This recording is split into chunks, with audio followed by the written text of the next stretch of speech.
متصدقین واجب الاحترام روحی طریقت رحمت شریعت مدر روحانیت بلد نظار قدریت بطلت الصلف شہزادہ غوث اعظم حضور سید محمد المعروف دادا بابا قادری الجیلانی دامت برکاتہ القدسیہ حضور سید سرکار سید بڑی بابا قادری الجیلانی دامت برکاتہ العالیہ عزیزم ایماندار علماء کرام بوقار برادران اسلام السلام علیکم ورحمۃ اللہ وبرکاتہ۔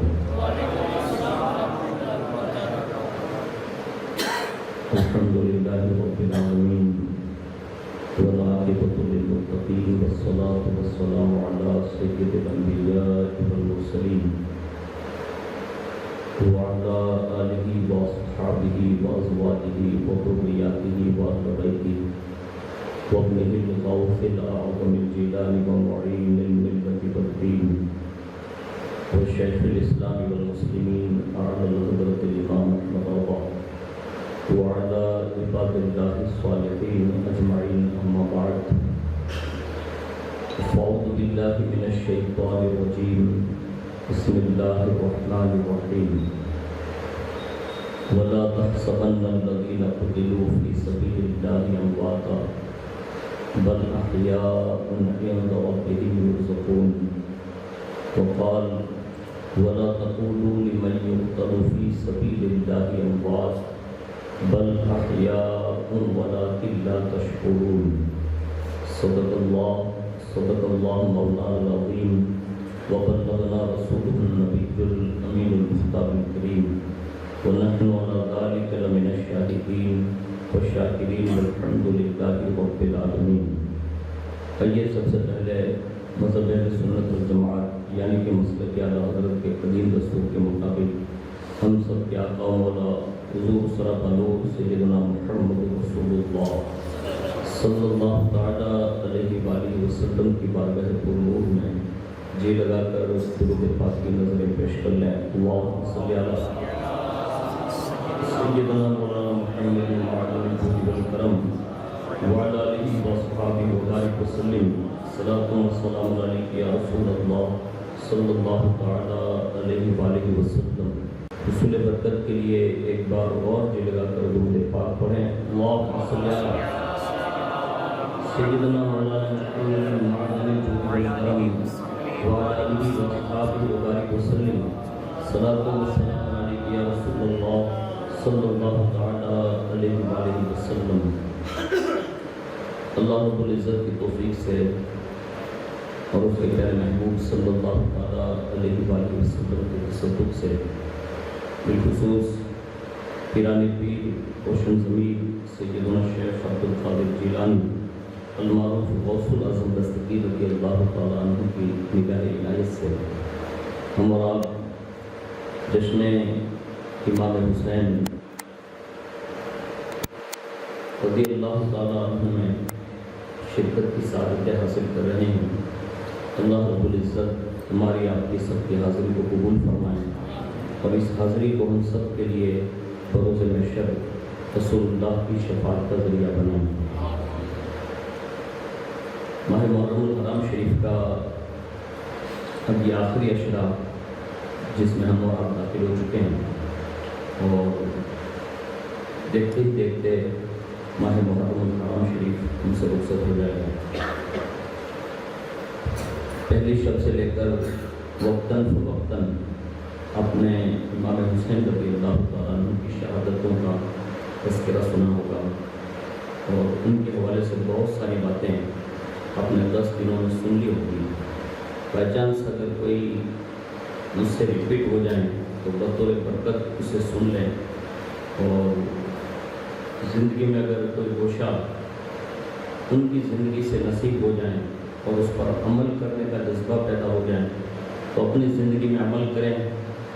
اسی میں ہماری دنیا میں بھی کامیابی ہے اور انشاءاللہ آخرت میں بھی کامیابی ہوگی۔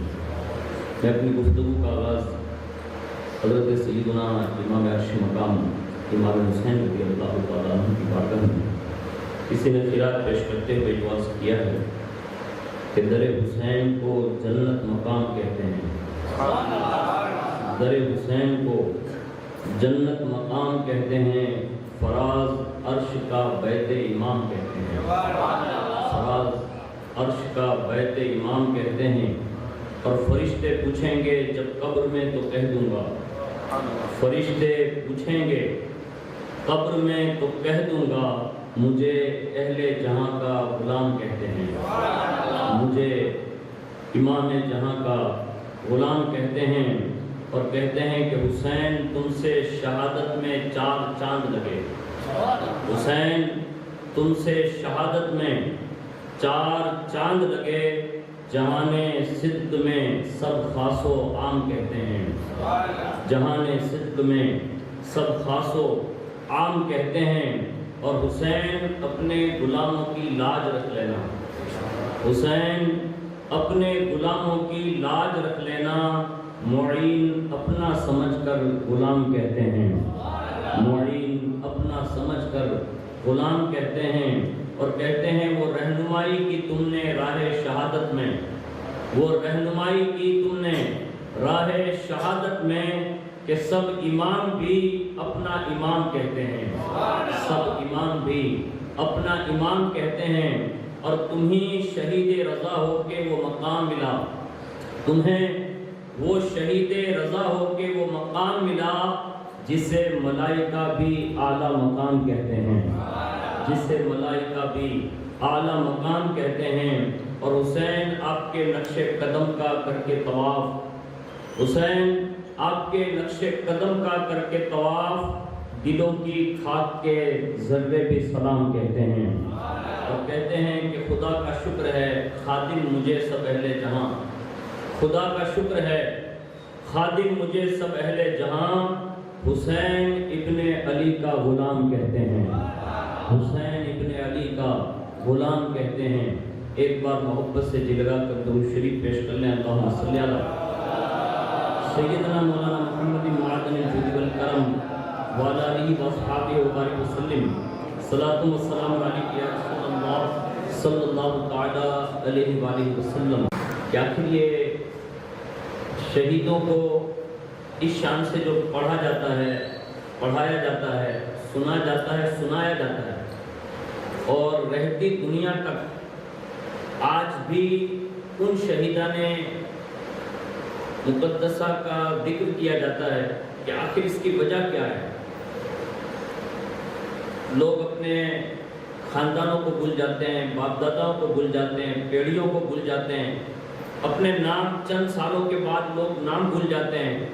بہت ساری چیزیں جو دنیا میں بھولی جا رہی ہے اور دنیا اس کو مٹانے پر تلی ہوئی ہے، لیکن قدرت کا کرشمہ دیکھیے کہ سن ہجری 61 میں یہ واقعہ پیش آتا ہے، اور 1444 میں گر گڈرا کی سرزمین میں میمن جماعت خانے میں ذکر امام حسین ہو رہا ہے۔ اور یہ بہت بڑی بات ہے، ورنہ لوگ اتنا جلدی کسی کو یاد نہیں رکھتے۔ آخر یہ اتنا جلدی یاد رہتے کیوں ہیں؟ اور قرآن نے اس حوالے سے ان لوگوں کی زندگی کے حوالے سے کیا ارشاد فرمایا؟ سب سے پہلی آیت جو ہم اور آپ ہر سال سنتے ہیں، اس کی حوالے سے شان نزول یہ بیان کیا جاتا ہے کہ مسلمانوں کے دلوں میں جو شروعات کا دور رہا، اور جب جنگیں شروع ہوئی اور لوگ دین کے نام پر اپنی گردنیں کٹانے لگے، تو لوگوں کے دلوں میں یہ خیال گزرا کہ جو لوگ اللہ کی راہ میں لڑ کر شہید ہو جاتے ہیں، ان کے اندر اور ایک عام بندہ جو دنیا سے ایسے ہی چلا جاتا ہے، یعنی کوئی بیماری میں چلا گیا یا ایسے ہی انتقال ہو گیا، موت آ گئی، تو یہ دونوں برابر ہو سکتے ہیں؟ یعنی ان کی قدر و منزلت اللہ کے نزدیک کیا ہوگی؟ یہ خیال پر اللہ رب العزت نے یہ آیت نازل فرمائی کہ وَلَا تَقُولُوا لِمَن يُقْتَلُ فِي سَبِيلِ اللَّهِ أَمْوَاتٌ، فرمایا جو اللہ کی راہ میں مارے جاتے ہیں انہیں مردہ نہ کہو۔ عام بندہ جو جاتا ہے اسے مردے سے ہم یاد کرتے ہیں، لیکن قرآن شہید کے لیے کہہ رہا ہے کہ جو اللہ کی راہ میں لڑے اور وہ دنیا سے چلا جائے تو انہیں مردہ نہ کہو۔ تو ہم نے پھر سوال کیا کہ قرآن پھر اسے کہے کیا؟ تو قرآن نے صاف لفظوں میں کہا بل احیاء، بلکہ وہ زندہ ہے۔ یہ قرآن کا اسلوب ہے۔ اب اس کو ہم اور آپ اپنے الفاظ میں سمجھا نہیں سکتے، لیکن ہمارے یہاں تاریخ میں یہ واقعات ضرور ہے کہ دنیا اگر تھوڑا بہت بھی شعور رکھتی تو یہ کہنے پر مجبور ہو جاتی کہ قرآن نے جس شہید کو زندہ کہا ہے وہ کس انداز میں زندہ ہے۔ ہم اور اس کا شعور نہیں رکھتے، لیکن قرآن یہ کہہ رہا ہے کہ وہ زندہ ہے، اور اس کی زندگی کی ایک دو مثالیں نہیں، بلکہ اللہ نے اولیاء کو یہ طاقت دی ہے کہ وہ کسی مردہ پر ہاتھ رکھ دیتے تو اسے دوبارہ زندگی دے دیتے ہیں۔ تو یہ شہیدوں کے حوالے سے قرآن نے بل احیاء کہہ کر ان کی زندگی کا ثبوت دیا۔ ہم نے قرآن سے پھر ایک سوال کیا، کہا یہ جب زندہ ہیں تو ہمیں چلتے پھرتے نظر کیوں نہیں آتے؟ ہمیں بات کرتے نظر کیوں نہیں آتے؟ حالانکہ ان کا سینہ زخمی ہو چکا ہے، ان کی گردن کٹ چکی ہے، ان کے ہاتھ پیر وغیرہ سب الگ ہے۔ آخر یہ ساری چیزیں روزمرہ کے لیے جیسے وہ زندہ تھے تب نظر آتے تھے، ایسے ابھی کیوں نہیں آتے؟ تو قرآن نے اس سوال پر بھی تالا لگا کر کہا وَلَٰكِن لَا تَشْعُرُونَ، تم ان کی زندگی کو سمجھ نہیں سکتے۔ یعنی یہ سمجھنے کے لیے ہمارے اور آپ کے پاس وہ عقل ہی نہیں ہے، پہلا سبب یہ ہے۔ اور اسی ضمن میں ایک آیت اور ہے قرآن میں، حضرت سیدنا فاروق اعظم فرماتے ہیں کہ میرے دل میں بھی یہ خیال گزرا تھا کہ آخر یہ جو شہید مارے جاتے ہیں اور جو عام بندے مرتے ہیں تو آخر ان کے اندر جنت میں خاص شرف کی وجہ کیا ہوگی کہ انہیں اتنی بلندی دے دی جائے گی اور عام بندے کو خاص ایک الگ مقام دیا جائے گا؟ تو فرماتے ہیں کہ میرے اس خیال پر اللہ نے یہ آیت نازل فرمائی کہ جو اللہ کی راہ میں مارے جائیں انہیں مردہ بھی خیال نہ کرو۔ یعنی کہنا زبان سے یہ الگ بات ہے، دل میں یہ خیال بھی نہ لاؤ، بلکہ فرمایا وہ اپنے رب کے پاس زندہ ہیں اور وہ روزی دیے جاتے ہیں۔ یعنی اللہ رب العزت نے ان کے لیے خاص انتظام فرمایا ہے جو ہماری اور آپ کی نظروں سے ضرور وجل ہے، لیکن قرآن کی نص جو ہے دونوں، اس سے یہ ثابت ہوا کہ پوری دنیا اگر ایک طرف اڑ جائے نا کہ شہید زندہ نہیں ہے تو ہمارے لیے قرآن کی یہ دو آیتیں ہی کافی ہیں۔ اگر ہم مومن ہیں، مسلمان ہیں، تو ہمارے لیے یہ دو الفاظ کافی ہیں، اور اس کے لیے ہمیں زیادہ لوگوں سے بحث کرنے کی ضرورت نہیں ہے۔ ہمارے لیے اس سے بڑھ کر اور کیا ہے کہ امام حسین کا سر اقدس اپنے جسم نازنین سے الگ ہو جاتا ہے اور کوفہ اور دمشق کے بازاروں میں وہ قرآن پڑھتا ہوا نظر آتا ہے۔ یعنی ان کی زندگی کا سب سے بڑا ثبوت یہی ہے کہ گردن الگ ہو جانے کے بعد بھی وہ نیزے پہ قرآن سناتے ہیں، اور یہ دنیا اس چیز کو باور کر چکی ہے۔ ابھی یہ لوگ جو لوگ نہیں مانتے ان کا الگ مسئلہ ہے، لیکن یہ ہندوستان کی سرزمین پر آپ دیکھ لیں، میں دو درگاہوں کا نام دیتا ہوں، اگر آپ نے اس کی تاریخ پڑھی ہے یا ان کے حوالے سے سنا ہے تو آپ اس کی تائید کریں گے کہ آخر شہید زندہ ہوتا کیسے ہے؟ یعنی گردن کٹ جائے اور بندہ زندہ رہے؟ میں نے کہا ہاں، گجرات میں اسی سرزمین پر داول شاہ پیر کی ایک درگاہ ہے، ہاں، یہ ان کے حوالے سے لکھا ہے کہ ان کا سر الگ ہے، ان کا دھڑ مبارک الگ ہے۔ میں نے کہا جب سر یہاں ہے تو دھڑ وہاں کیوں؟ کہا جب سر کٹ کر یہاں گر چکا اس کے بعد دھڑ لڑتے لڑتے تک وہاں پہنچا، یعنی وہ وزارت کا فاصلہ میں نے اپنی نظروں سے دیکھا ہے۔ پتہ یہ چلا کہ صدیوں کے بعد امام حسین رضی اللہ تعالیٰ عنہ کے ماننے والوں کی زندگی کا یہ عالم ہے تو جنتی جوانوں کے سردار کی زندگی کا عالم کیا ہوگا؟ یہ ان کی زندگی کا ایک پتے کے لیے میں نے نام لے لیا۔ ایک یہاں محمود شاہ بخاری، جس کو دھن بخاری کے نام سے جانتے ہیں، اور دنیا بھر کے لوگ اجمیر شریف کے عرس کے بعد وہاں شرکت کرتے ہیں، اور ان کے مزار پہ بھی آپ جائیں گے تو آپ کو پتہ چلے گا کہ ان کا سر انور الگ ہے اور ان کا جسم اقدس الگ ہے، یعنی دو مزار ہیں۔ تو پتہ یہ چلا جب صدیوں کے بعد یہ اولیاء اس شان کے مالک ہوتے ہیں تو جو رسول اللہ کی گود میں پروان چڑھے ہوں وہ امام حسین کیسے زندہ نہیں ہو سکتے؟ تو یہ ہمارے لیے ایک سمجھانے کے لیے یہ ہمارا عقیدہ ہے، اس کو آپ کو یہ نارمل نہ لیں بلکہ اس کو سیریس لیں۔ یہ ہماری قوم کو اور ہمارے بچوں کو ہمیں سکھانا پڑے گا، اس لیے کہ جب تک ہمارے اعتقاد اس انداز میں رہے تو جب بھی ہمارے زمانے میں بزرگوں نے امام حسین کو یاد کیا تو بنفس نفیس امام حسین نے مدد فرمائی۔ آپ نے کربلا کا پس منظر سنا ہوگا، میں اسی میں سے امام حسین رضی اللہ تعالیٰ عنہ کی شجاعت اور بہادری اور اپنے اپنے چاہنے والوں کی خبر گیری کے حوالے سے بڑا مشہور ایک واقعہ ہے، میں آپ تک پہنچا دے رہا ہوں تاکہ آپ کو امام حسین کی شان سمجھ میں آئے کہ امام حسین اپنے چاہنے والوں کی کتنی بڑی خبر رکھتے ہیں۔ این وقت کربلا حضرت سیدنا علی اصغر رضی اللہ تعالیٰ عنہ شہید ہو چکے ہیں، یعنی ان کے حلقوم میں وہ تیر جو ہے چبھ چکا ہے، اور جیسے وہ تیر اندر چبھا وہ نکل کر امام حسین کے ہاتھ میں پیوست ہو گیا، یعنی یہاں سے نکلا اور سیدھا گلے کو چیرتا ہوا یہاں بھی آ گیا، یعنی اس طرح تیر ہے، یعنی امام حسین کے ہاتھ میں بھی اور حضرت علی اصغر کے حلقوم میں بھی۔ امام حسین نے ایک ہاتھ سے اپنی 56 سالہ طاقت سے اس تیر کو نکالا، لیکن جیسے وہ 6 ماہ کے مولا علی اصغر کے اس حلقوم سے جیسے وہ تیر نکلا نا تو مختصر سا خون، جس کو یوں کہہ لیں کہ جو 3 دن سے ماں کے دودھ اور پانی سے پیاسے ہوں تو بچوں کی کیفیت کیا ہوتی ہے، وہ کلی جیسے ہوتے ہیں، اور جب ہمارے عام بندوں کے بچے کلی جیسے ہوتے ہیں تو امام حسین کے صاحبزادے کی تو شان کیا ہوگی۔ یہی کہہ سکتا ہوں کہ وہ گلاب کی ایک پنکھڑی تھے کہ بس وہ ایک تیر کیا لگا، ایک جرجری لی اور جام شہادت نوش کر گئے۔ امام حسین کی ہمت دیکھے، آج ہمارا بچہ ہمارے گود سے گر جائے نا تو ہماری آہ نکل جاتی ہے، ہمارے بستر سے اگر بچہ لوٹ کر گر جائے تو تھوڑی دیر کے لیے ماں پریشان ہو جاتی ہے، لیکن واہ امام تمہارے صبر اور استقامت کو سلام، سگا 6 ماہ کا 3 دن بھوکا اور پیاسا بچہ آپ کے ہاتھوں میں ایک جرجری لیتا ہے اور دنیا سے تشریف لے جاتے ہیں۔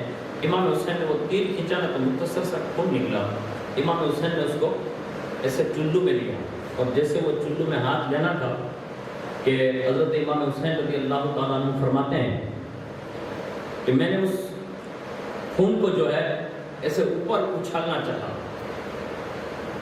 اب جیسے اوپر اچھالنا چاہا نا تو قدرت نے آواز دی کہ حسین اگر علی اصغر کا خون آپ نے اوپر کی طرف اچھالا تو قیامت تک آسمان سے بارش نہیں برسی اور نانا کی امت پریشان ہو جائے، یعنی این وقت کربلا ہے، چلو میں خون ہے، اچھالنا چاہا، قدرت نے کہا امت پریشان ہو جائے گی، امام نے وہ خون چاہا کہ زمین میں رکھ دیں، یعنی ڈال دیں، تو پھر آواز آئی کہ امام علی اصغر کا خون کا قطرہ زمین پہ گرنے نہ دینا ورنہ صبح قیامت تک اناج اگنا بند ہو جائے اور اس سے بھی امت پریشان ہو جائے گی۔ ایسے وقت میں بھی امام حسین کو ہمارے اور آپ کے جیسے لوگوں کا خیال آیا کہ کہیں میرے بیٹے کے خون کی وجہ سے بارش بند ہو گئی، اناج اگنا بند ہو گیا تو قیامت تک میرے نانا کی امت پریشان نہ ہو جائے، تو امام حسین نے وہ خون اپنی داڑھی پر ایسے مل لیا۔ اب یہ کوئی سوال کر سکتا ہے کہ کیا خون بھی داڑھی پر ملا جا سکتا ہے؟ تو آپ کو پتا ہونا چاہیے کہ شہید کی ایک منزل یہ ہے کہ اس کی شہادت سے جو خون بہتا ہے نا وہ پاک ہوتا ہے۔ ہاں ہمارا خون جو ہوتا ہے نا وہ نجیس ہے، لیکن جو شہید کا خون ہوتا ہے نا وہ پاک ہوتا ہے۔ تو امام نے وہ خون اپنی داڑھی پر رکھ لیا، اور امام ان یزیدیوں سے جملہ کہتے ہیں کہ اسی لال داڑھی میں رسول اللہ کے پاس جاؤں گا اور اپنی والدہ اور اپنے والد کی بارگاہ میں اسی حالت میں جاؤں گا، یعنی اصغر کا خون لگاؤں گا۔ ابھی یہ کہا اور امام حسین نے خیمے کا رخ کیا، وہاں بہت طویل فاصلہ تھا، یعنی لڑائی کے میدان اور خیموں کے درمیان۔ امام حسین لوٹ رہے ہیں خیموں کی طرف، اسی درمیان یہ روایت بیان کی جاتی ہے کہ اچانک ایک آواز آتی ہے، ادرکنی یا ابن رسول اللہ، ادرکنی یا ابن رسول اللہ، ادرکنی یا ابن رسول اللہ، یعنی اے رسول اللہ کے بیٹے میری خبر گیری کیجئے، میری مدد فرمائیے۔ جب یہ آواز کربلا کے میدان میں گونجی، امام حسین نے دائیں بائیں دیکھا اور جیسے ایک نظر ادھر کی نا تو اس نظر کو دیکھیے آپ کہ امام حسین کھڑے ہیں کربلا میں، اس آواز پر نظر کی جہاں سے وہ آئی تھی تو کیا دیکھا؟ یمن کے سمندر میں حضرت عبداللہ یمنی کا جہاز ڈوب رہا، یعنی کربلا سے کھڑے کھڑے میرا امام یمن کا سمندر بھی دیکھ رہا ہے اور عبداللہ یمنی کی کشتی بھی دیکھ رہا ہے۔ اسی وقت امام حسین نے وہیں سے پرواز کیا اور سیدھے یمن اپنا مقدس ہاتھ سمندر میں ایسے ڈالا اور ڈال کر کشتی کو خالی ہاتھ لگایا نا تو وہ سمندری دریا کے کنارے پر وہ جہاز پار لگ گیا، اور جیسے وہ پار لگا عبداللہ یمنی کہتے کہ میں نے شہ سوار کو دیکھا تو میں نے پوچھا کون ہے؟ تو کہا کسے پکارا تھا؟ کہا رسول اللہ کے نواسے کو. جس کی یہ سنا نا کہ رسول اللہ کے نواسے کو. کہا غور سے دیکھ لے وہی کھڑا ہے جنہیں تم نے پکارا ہے. میں خود امام حسین ہوں. تو جیسے عبداللہ یمنی نے دیکھا نا تو کہا حضور یہ حالت آپ کی کیسی ہے اور یہ بچہ کون ہے؟ تو فرمایا اب کربلا کے میدان میں نانا کے دین کی کشتی بچا رہا تھا. تو کہا کہ آپ کے چہرے پہ خون ہے, بچہ خون آلود ہے, آخر یہ ہے کون؟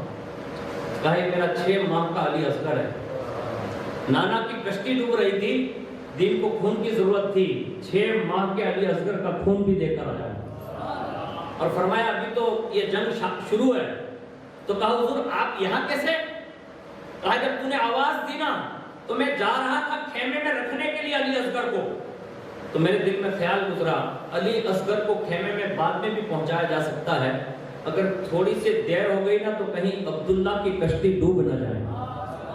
یہ خیال پر میں یہاں آ گیا اور جیسے یہ سنا تو فرماتے ہیں کہا مجھے یہ خیال اس لیے جلدی یہاں لے آیا کہ اگر تیری کشتی ڈوب جاتی, یعنی تو ڈوب جاتا, تو قیامت کے دن نانا کے سامنے اگر تو یہ کہہ دیتا کہ میں نے آپ کے نواسے کو پکارا تھا لیکن انہوں نے میری مدد نہ فرمائی, تو تاریخ یہ لکھتی اور لوگ یہ پڑھ کر سناتے یا سنتے تو کہیں قیامت کے دن نانا کی بارگاہ میں مجھے سر جھکانا نہ پڑ جائے, یعنی نیچا نہ کرنا پڑ جائے. اس لیے میں علی اصغر کو بعد میں رکھوں گا. میں نے سوچا پہلے عبداللہ کی کشتی تیراتے ہیں. آپ بھی جانتے ہیں مسائل سب پر آتے ہیں, مصیبتیں سب پر آتی ہے, اور ہم سب کا یہ عقیدہ ہے کہ ہم پر چھوٹی سی بھی مصیبت آتی ہے نا تو غوث پاک کو یاد کرتے ہیں, غریب نواز کو یاد کرتے ہیں, کہ منشا بابا کو یاد کرتے ہیں, یعنی صاحب مزار کو یاد کرتے ہیں, ہماری مدد ہوتی ہے. لیکن آپ نے کبھی یہ تجربہ نہیں کیا ہوگا کہ جیسے کوئی ارجنٹ کوئی مصیبت آتی ہے نا تو بندہ سب بزرگوں کو یاد کر, امام حسین کو یاد نہیں کر پاتا. آپ نے کبھی اس کو سوچا نہیں ہوگا کہ آخر ایسا ہوتا کیوں ہے؟ اس لیے کہ امام حسین رضی اللہ تعالیٰ عنہ کے غلام اس شان کے مالک ہے کہ ہماری یہ چھوٹی موٹی مصیبتیں تو ان کی انگلیوں پر ایسے ہی کام بن جاتے ہیں. تو یہ اپنی زبان میں اگر کہوں ایمرجنسی کیس ہو, یعنی جہاں پھر کوئی کام نہ چلتا ہو تو وہاں سے امام حسین کی ہیلپ شروع ہو جاتی ہے.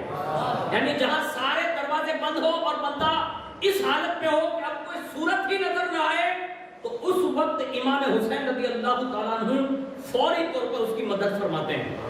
بہت سارے بزرگوں کے واقعات ہیں, میں ایک واقعہ اور پڑھ دوں تاکہ آپ کی ترغیب اور بڑھ جائے کہ امام حسین کو اتنا جلدی آدمی یاد کر کیوں نہیں پاتا.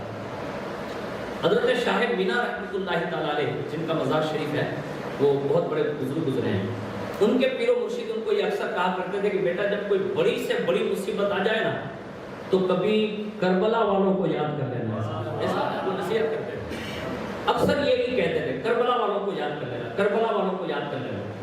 وہ پیر و مرشد کے ساتھ ہمیشہ رہتے تھے. شاہ مینا رحمۃ اللہ تعالیٰ علیہ وہ فرماتے ہیں کہ جب میں اپنے پیر و مرشد کے ساتھ مجاہدات میں جنگل و بیابان میں گیا اور وہاں میں نے ان کے ساتھ رہ کر مجاہدات کیے, ایک وقت وہ آیا کہ پیر صاحب نے فرمایا کہ اسی جنگل و بیابان میں میرا وصال ہونے والا.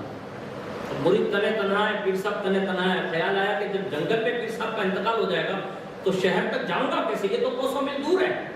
بس یہ دل میں خیال گزرتا تھا کہ ٹینشن نہ لے, میں تو جو ہر روز وصیت کرتا تھا نا کہ کربلا والوں کو یاد کر لینا, امام حسین کو یاد کر لینا, تو بس یہی ذہن میں رکھ اور میرا جب وصال ہو جائے نا تو پھر ان کو یاد کر لینا.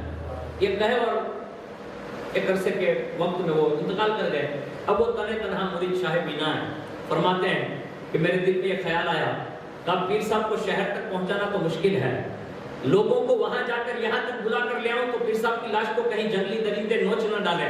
یعنی دونوں طرفی خطرہ ہے, کوئی آپشن نہیں ہے کہ جنگل میں پیر صاحب کی کوئی مطلب تدفین یا یہ تجدید و تدفین کی جائے, کوئی مطلب سورسز ہی نہیں ہے. وہ فرمانے لگے پیر صاحب صحیح کہہ رہے تھے ہر روز کہ جب بڑی سے بڑی مصیبت آ جائے نا تو کربلا والوں کو یاد کر لینا. اس سے بڑی مصیبت اور کیا ہو سکتی ہے کہ پیر صاحب کو تنہا چھوڑ نہیں سکتا, گاؤں جا نہیں سکتا, گاؤں سے کوئی آ نہیں سکتا, کوئی کانٹیکٹ نہیں ہے. تو پھر وہ کہتے ہیں کہ میں نے امام حسین کی بارگاہ میں فریاد شروع کروا. میں نے جیسے امام حسین کو یاد کیا نا تو میں کیا دیکھ رہا ہوں کہ جس جگہ پہ میں کھڑا ہوں وہاں سے ایک طرف سے 72 گھوڑے دوڑ کر آ رہے ہیں اور جن کے سبز لباس ہیں اور ہر کوئی اپنی انداز میں نورانی چہرہ لیے ہوئے ہیں. شہ سوار جو آگے ہیں ان کے نقاب پہ چہرے پہ نقاب ہے. قریب آئے, سلام کیا, میں نے جواب دیا. لوگوں نے پوچھا, میں نے پوچھا کہ آپ کون ہیں؟ کہا تم نے کس کو پکارا؟ کہا کربلا والوں کو. آج سب حاضر ہیں. کہا آپ کون ہیں؟ نقاب اٹھائیے. کہا تمہارا کام جو کرنے کے لیے تم نے بلایا ہے نا تو وہ کام کر دیتے ہیں, بعد میں نقاب اٹھاتے ہیں. یعنی یہ شجاعت رہی آپ کی بات مثال بھی. کہا کام کے لیے بلایا ہے نا, کام پہلے نپٹاتے ہیں پھر بعد میں نقاب اٹھاتے ہیں. جیسے ہی کام نپٹ گیا نا تو انہوں نے دامن تھام لیا حضرت شاہ مینا نے. کہ حضور جب یہاں تک آئے ہیں, میرے پیر و مرشد کے حوالے سے کوئی پوچھے گا ان کی نماز جنازہ کس نے پڑھائی ہے, ان کو تدفین میں مدد کس نے کی ہے, ان کی قبر کے حوالے سے کوئی پوچھے گا, اب سب کربلا والوں نے میری مدد فرمائی ہے تو کم از کم آپ کا نام لکھوں گا تو لوگ نہیں پہچانیں گے. ہو سکتا ہے لوگ یہ کہیں گے فروغ کر رہا ہے, کم از کم چہرہ دکھا دو تاکہ تدفین کے حالات میں آپ کا چہرہ لکھ دوں گا. جیسے ہی اتنی تڑپ پیدا کی حضرت شاہ مینا نے, امام حسین نے اپنا رخ جو ہے نقاب ہٹایا نا تو امام حسین کا چہرہ چمکتا ہوا نظر آیا اور فرمایا شاہ مینا غور سے دیکھ لے, حسین کا چہرہ جب لکھنا نا تو اس شان سے لکھنا. یعنی یہ حضرت شاہ مینا کا بہت بڑا مزار ہے. غالباً ان لوگ حاضر ہوئے تھے, میں گاؤں کا نام بھول رہا ہوں, لیکن وہاں میں نے حاضری بھی دی ہے. ان کا مزار بڑی شان سے بنا ہوا ہے. تو انہوں نے امام حسین رضی اللہ تعالیٰ عنہ سے مدد طلب کی, امام حسین نے ان کی مدد فرمائی. ایک ہمارا قریبی ملک ہے جو قریب میں, وہاں بھی ایک زمانے میں خود امام حسین, امام حسن اور مولا علی تینوں بنفس نفیس مدد کے لیے حاضر ہوئے, جو ہمارے بزرگوں نے اس کو بیان کیا ہے. لیکن میں اس واقعے کو نہیں بیان کرتا, لیکن اس سے ہمیں ان کی زندگی سمجھ میں آتی ہے. آخر یہ شہید اتنا بلند و بالا ہوتا کیوں؟ حضور نے ان کے حوالے سے کیا ارشاد فرمایا. ایک صحابی رسول کے حوالے سے یہ بات ملتی ہے کہ وہ صحابی رسول نے حضور کی بارگاہ میں عرض کیا تو حضور نے فرمایا کہ چاہتے کیا ہو؟ تو انہوں نے روتے ہوئے عرض کیا, یا رسول اللہ ایک تمنا ہے. کہا کون سی؟ کہا تمنا یہ ہے کہ اللہ اگر مجھے موقع دے تو میں شہادت کی منزل پر فائز ہونا چاہتا ہوں, یعنی شہید ہونا چاہتا ہوں. اب یہ صحابی رسول نے جب تمنا کی تو حضور نے ان کی شہادت کی تمنا پر, شہید ہوئے نہیں ہیں, ابھی رو رہے ہیں کہ شہید ہونا ہے, تمنا یہ ہے. حضور نے فرمایا اجرک عند اللہ افضل و اعظم من 1000 شہید. اے صحابی اگر تیری تڑپ شہید ہونے کی صحیح ہے تو اللہ تعالیٰ کے نزدیک تیرا اجر 1000 شہیدوں سے بھی افضل ہوگا. یعنی تیری یہ تمنا کرنا یہ اس بات کی نشانی ہے, یعنی شہادت کی تڑپ پہ رونا. اب یہ تو صحابی جس عمر کے بھی رہے ہوں, میں اس پہ کوئی تبصرہ نہیں کرتا کہ وہ کس عمر میں انہوں نے تمنا کی ہوگی, لیکن امام حسین کی شہادت کا رتبہ کتنا بلند و بالا ہوگا اس حدیث کی روح سے آپ معلوم کر سکتے ہیں. یہاں امام حسین پیدا ہوئے, یہاں جبریل آئے, ولادت کی خوشخبری بھی دی اور ساتھ میں رونے لگے. حضور نے پوچھا جبریل غمگین کیوں ہے؟ کہا حضور جو بیٹا پیدا ہوا ہے نا وہ کربلا کے ریگزار میں بغیر کھائے پیے, یعنی انہیں بھوکا رکھا جائے گا, پیاسا رکھا جائے گا اور انہیں شہید کر دیا جائے گا. یعنی جن کی ولادت سے ہی شہادت کی خبر مشہور ہو. اب جو بڑی عمر میں خالی تمنا میں روئے تو یہ حال ہے, اور جو 72 نفوس قدسیہ اپنے سمیت کٹوا دیں ان کے رتبے اللہ نے کتنے بلند کیے. یہ شہادت کی ایک تمہیدی میں نے وہ باب آپ کے سامنے پیش کر دیا. اور اس کے سوا 6 انعام سن لے ایک شہید کے لیے. ہمارے یہاں اب وہ دور نہ رہا کہ وہ جنگوں کا دور نہیں, تو اب لوگ یہ تمنا بھی کرتے ہیں کہ اب بندے کو شہادت کیسے ملتی ہے. ہمارے یہاں جو یہ شہادت بیان کی جاتی ہے وہ حقیقی ہے, اور بعض شہادتیں وہ ہیں جو حکمی ہیں. یعنی جیسے بندہ بیمار پڑے اور پیٹ کا درد ہو اور اسی میں مر جائے نا تو اللہ اس سے شہادت حکمی کا اعلان فرمائے گا. یہ شہادت حضور کے صدقے میں امت کو ایسے ہی ملی ہے. لیکن اصل شہید وہی ہے جو میدان کارزار میں ایک ظالم کے ہاتھوں مارا جائے اور وہ دین کے نام پر مارا جائے. لیکن ایک شہید جب عام شہید دنیا سے جاتا ہے اللہ اسے 6 انعام دیتا ہے. نمبر 1, جیسے پہلا قطرہ اس کا زمین پر ایسے گرتا ہے تو اللہ تبارک و تعالیٰ اسی وقت اس کے تمام گناہوں کو معاف فرما دیتا ہے. پہلا انعام یہ ہے. اور جنت میں جانے کے لیے تمام گناہوں کا معاف ہونا ضروری ہے, اس کو یاد رکھیے گا. پوری دنیا میں لوگوں کو یہ باور کرانا چاہیے کہ جنت میں لوگ کہتے ہیں گنہگار نہیں جائے گا تو جنت کون جائے گا. میں نے کہا نہیں, پہلے بخشا جائے گا پھر جائے گا. بغیر بخشے ہوئے کسی کو اندر بھیجا جا نہیں سکتا. یعنی جنت ہے ہی بخشش کیے ہوئے لوگوں کے لیے. اب ہمیں اور آپ کو اپنی فکر کرنی چاہیے سب کو کہ ہم نے زندگی میں جو گناہ کیے نا اس سے اللہ سے معافی مانگتے ہی رہنا چاہیے. ہو سکتا ہے کسی وقت اللہ دعا قبول فرما لے, لیکن ایک شہید کا یہ رتبہ ہے کہ زندگی میں بائی چانس وہ کسی بھی منصب پر ہو, لیکن جیسے اس کا خون کا قطرہ گرا اللہ اسی وقت اسے معافی کا پروانہ عطا فرما لیتا ہے.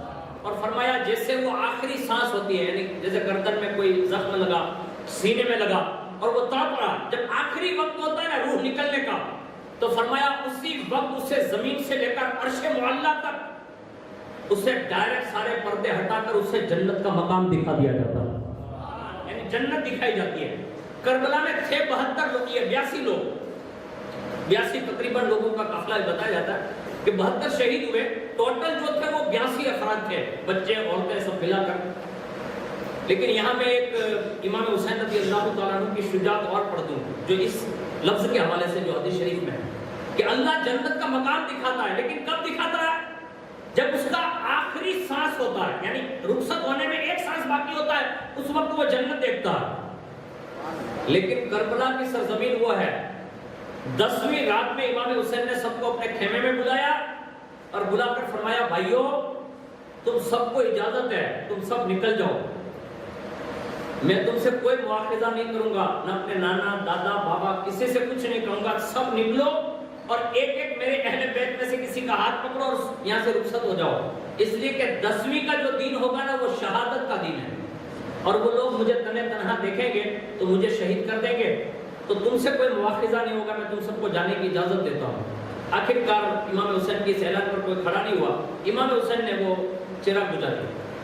جب چراغ بجھا دیا پھر بھی کوئی کھڑا نہ ہوا, پھر چراغ جلایا, دیکھا نا تو سب کے سب کھڑے تھے اور سب نے ایک زبان ہو کر کہا امام آپ کو چھوڑ کر جا کر ہم نئی زندگی جینا نہیں چاہتے, جب تک ہم میدان کربلا میں موجود رہیں گے آپ کے بچوں کے چہروں پر کربلا کی مٹی تک نہ آنے دیں گے. یعنی سب سے پہلے ہم اپنی قربانیاں دیں گے اور شہید ہوں گے. اس لیے ہم لوگ یہاں سے گئے نہیں. جب ان سب نے یہ کہہ دیا نا تو سنیے کربلا کے شہیدوں کا رتبہ بلند کیوں ہے. امام حسین رضی اللہ تعالیٰ عنہ مختار نبی کے مختار نواسے ہیں نانا کے, اسی وقت فرمایا اگر تم سب اسی کے لیے میرے ساتھ ہو تو اس وقت دنیا میں آپ سے بہتر کوئی نہیں ہو سکتا. یعنی ان ساتھیوں سے کہا اور جب تم میرے ساتھ دلیری کا ثبوت دے رہے ہو کہ میرے ساتھ شہید ہونے کے لیے تیار ہو تو اپنی منزل آج کی رات ایسے سر کی طرف کا سر بلند کرو. اور جیسے انہوں نے نگاہیں اٹھائی, روایت میں لکھا ہے کہ ہر کربلا میں بیٹھنے والا وہ بندہ اپنے سر کو بلند کر کے کربلا میں بیٹھے بیٹھے جنت پہ اپنا مقام دیکھ رہا تھا. یہاں حدیث شریف میں آخری وقت جنت کا مقام دکھایا جاتا ہے, اور یہ جنتی جوانوں کا سردار کربلا میں بیٹھ کر اپنے 72 شہیدوں کو جیتے جی جنت میں مقام دکھا رہا اور فرمایا یہ مقام تمہارا ہوگا, یہ فلاں کا ہوگا, سب کی تقسیم کر دی. پتہ یہ چلا وہ کربلا میں گئے تھے تو وہ مجبور ہو کر نہیں بلکہ وہ اس وقت بھی مختار تھے. یہ اور بات ہے کہ یہ ان کا امتحان کا وقت تھا اور ان کی آزمائش کا وقت تھا, اور انہوں نے نانا سے یہی سیکھا تھا. میں امام حسین رضی اللہ تعالیٰ عنہ کے حوالے سے چند باتیں پڑھ دوں تاکہ آپ کو یہ احساس ہو کہ امام حسین نے کس شان سے زندگی گزاری. ہم نے شہادت کے واقعات سنے ہیں, لوگ یہ سوچتے ہوں گے کہ امام حسین رضی اللہ تعالیٰ عنہ نے زندگی کیسے گزاری, تو ہمیں اور آپ کو بھی یہ چاہیے کہ امام حسین کے طرز پر زندگی گزاریں, ورنہ یہ واقعات, یہ کرامتیں, یہ شہادتیں یہ ہمیں اجاگر کرنے کے لیے اور زندگی میں تھوڑا انقلاب لانے کے لیے ہیں. تو ہم اب شہید تو نہیں ہو سکتے, یعنی مر تو نہیں سکتے کہیں جا کر, تو کم از کم مر نہیں سکتے تو کم از کم ان کی زندگی کو معلوم کر کے ان کی زندگی کے طریقے پر چل تو ضرور سکتے ہیں. اس میں سے سب سے پہلا کام میں آپ کو عرض کر رہا ہوں جو امام حسین کی خصوصیات میں داخل ہے کہ حضرت امیر معاویہ رضی اللہ تعالیٰ عنہ ملک شام میں ہیں, اور ملک شام سے امام حسین رضی اللہ تعالیٰ عنہ نے ایک بندے کو بھیجا, آ جاؤ امام حسین سے ملاقات کر کے آؤ, یعنی کوئی ارجنٹ کام ہوگا تو فرمایا کہ ان سے ملاقات کرو. تو شامی پہلوان جو تھا نا اس نے کہا کہ میں امام حسین کو کبھی دیکھا نہیں, یعنی ملک شام کا رہنے والا ہوتا, میں نے کبھی دیدار کیا نہیں, تو اب مجھے کچھ پہچان بتا دے تاکہ میں پہچان لوں کہ امام حسین یہ ہے. قربان جائیں, امام حسین کی خصوصیات سنیں. حضرت میرے معاویہ نے فرمایا کہا جب مدینہ شریف پہنچ جاؤ تو سب سے پہلے امام حسین تمہیں کہیں مل جائیں گے تو مسجد نبوی ہی میں ملیں گے۔ پہلا پتہ مسجد کا دیا۔ آج جتنے بھی حسینی یہ 10 دن میں بنتے نا ہم لوگ، یہ خالی ڈونگی ہے، ہاں ایک دم کنفرم ہے، اس میں کوئی حسینیت ہم اجاگر نہیں کر پا رہے ہیں۔ کیوں؟ کیونکہ ہم جمعہ میں بھی خطبے کے وقت پہنچتے ہیں، 5 ٹائم کی نماز میں ہمارے پاس فرصت نہیں ہے، اور حضرت امیر معاویہ فرماتے ہیں کہ امام حسین کی پہلی نشانی یہ ہوگی کہ یہ مسجد میں ملیں گے۔ تو پتہ یہ چلا امیر معاویہ کی نگاہ میں امام حسین کی نشانی یہ تھی کہ حسینی ہونے کے لیے مسجد جانا ضروری ہے، اور ہماری اور آپ کی کم نصیبی یہ ہے کہ ہم مسجد کا رخ نہیں کر رہے ہیں، اللہ ماشاءاللہ۔ میں آپ سب کو تو نہیں کہتا، اب آپ یہاں کیا سسٹم ہے آپ کا یہاں تو وہ آپ جانتے ہیں، لیکن ایک مسلمان کے ناطے یہ ہونا چاہیے کہ مسجد میں ضرور جانا چاہیے۔ دوسری نشانی سنیے، فرمایا کہ حضور مسجد میں تو اور صحابہ بھی بیٹھے رہتے ہیں، یعنی امیر معاویہ سے کہا تو امام حسین کو کیسے پہچانوں گا کہ یہ امام حسین ہے؟ تو سید کی شان ہمیشہ یہ رہی ہے، جس زمانے میں بھی سید رہے ہوں، لیکن یہ امام حسین کا حصہ سارے سادات کو ملتا ہے۔ آج الحمدللہ اتنے سارے لوگ جمع ہیں، غوث پاک کے صاحبزادے صدیوں سے سیدی سرکار دادا میاں بابو قادری، ہمارے بڑے میاں بابو اور ان کے والد بزرگوار، یہ صدیوں سے گرگرنا میں رہتے ہیں۔ یہ تنہ تنہا جب نکلتے ہیں نا تو پیچھے پیچھے لوگ ہوتے جاتے ہیں، یہاں تک کہ وہ جہاں نشست کرتے ہیں تو 3 4 5 لوگ جمع ہو جاتے ہیں۔ میں نے بولا خالی باپو آٹو ماروا نکلا تو تمہیں بھیڑا دے گیا، یہ ہوتا ہے نا۔ تو یہ سید کی شان یوں کیوں ہے؟ وہ ایک نام آٹا مارو نا تو اینا گرگرنا نے بتا مانتا برکت ذات نے سندھی جاوے اینا بولے ہوں گے، لیکن رسول اللہ کا بیٹا نکلے تو ایسا بولیں گے کہ باپو نے ملاقات کم از کم کر لی ہے تو نظر پڑی جائے نا تو ہی بہت ہی ہے۔ یعنی یہ امام حسین کی وہ جو پہلی کی زندگی رہی نا ان کا حصہ ہے کہ رسول اللہ کا بیٹا تنہا نہیں ملے گا، ان کے ساتھ چند لوگ ملیں گے۔ تو امیر معاویہ نے دوسری نشانی یہ بتائی، صحابہ بیٹھے ہوں گے تو کونوں میں ہوں گے، یعنی عبادت ریاضت میں ہوں گے، حسین بیٹھے ہوں گے تو چاروں طرف صحابہ جھرمٹ لگا کر بیٹھے ہوں گے۔ یعنی یہ امام حسین رضی اللہ تعالیٰ عنہ کی شان کریمی ہے کہ وہ مسجد میں بھی بیٹھتے تھے تو صحابہ کے جھرمٹ میں بیٹھا تھا۔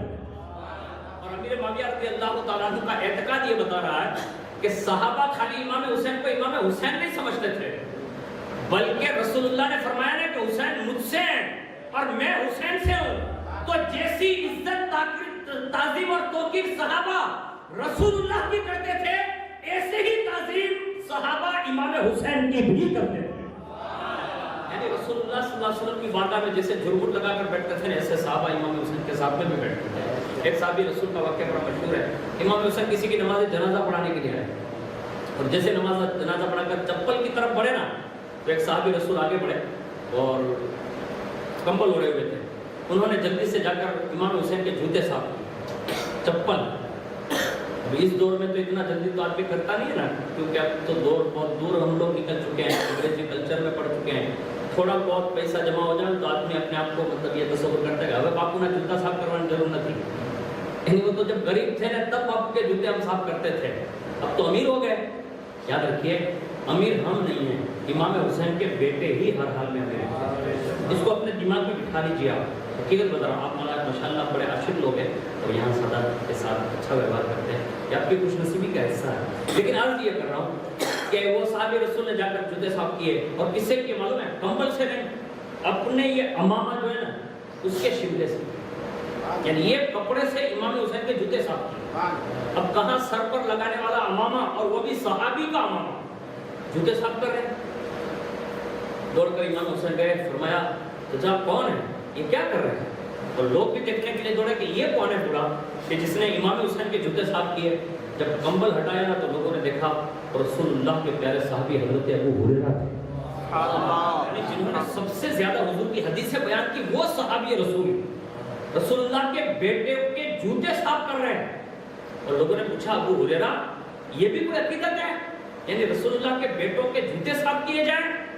تو اس وقت ایک تاریخی جملہ حضرت ابو ہریرہ نے ارشاد فرمایا تھا کہ لوگوں تمہیں شہزادوں کی عظمت کا پتہ نہیں، جس دن ان کی عظمت پتہ چل جائے گی اس دن کندھوں پر بٹھا کر گھومو گے۔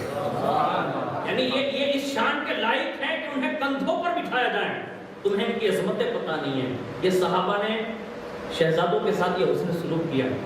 اور آگے سنیے، حضرت امیر معاویہ نے فرمایا کہا پہلا تو یہ ہوگا کہ وہ لوگ سب بادب بیٹھے ہوں گے، اور کہا کہ تیسری نشانی تو کہا حسین کا چہرہ جو ہے نا وہ بڑی خوبصورت میں جگمگا رہا ہوگا، یعنی ان کی خوبصورتی یہ ہے۔ یہ تین باتیں امام حسین رضی اللہ تعالیٰ عنہ کے اخلاق، کردار اور ان کی اس آسانی والی زندگی میں انہوں نے یہ بتا کر دکھایا، اور صحابہ نے اس کو مانا اور لوگوں نے اس کو باور کیا۔ لیکن وہ امام حسین جو رسول اللہ صلی اللہ علیہ وسلم کے اس دور عظیم میں پلے بڑے ہوئے، اور 7 یا 6.5 سال تقریباً امام حسین رضی اللہ تعالیٰ انہوں نے رسول اللہ کی زندگی کے پائے، 6 مہینہ اور امام حضرت سیدہ کائنات کے پائے، اور ایک طویل عرصہ صدیق اکبر، فاروق اعظم، عثمان غنی اور مولا کائنات کی خلافت کا ایک طویل دور، اور امام حسن پاک کا ایک طویل دور۔ یہ سارے دور امام حسین نے اپنی نظروں سے دیکھے، یعنی اتنا طویل عرصہ گزر جانے کے بعد امام حسین رضی اللہ تعالیٰ عنہ نے ایک مسئلہ بتا کر، ایک مسئلہ امام حسین رضی اللہ تعالیٰ عنہ نے خود یزید کا ویرودھ کیا، اس کو یاد رکھیے گا، یزید نے ویرودھ نہیں کیا کیونکہ وہ خود ہی جھوٹا تھا، تو وہ کس کا ویرودھ کرتا؟ امام حسین سچے تھے، ایک مسئلہ بتایا، اور اس ایک مسئلے پر یہ کربلا کی جنگ واقع ہوئی ہے۔ اب آپ کہیں گے کہ مولانا وہ مسئلہ کون سا تھا؟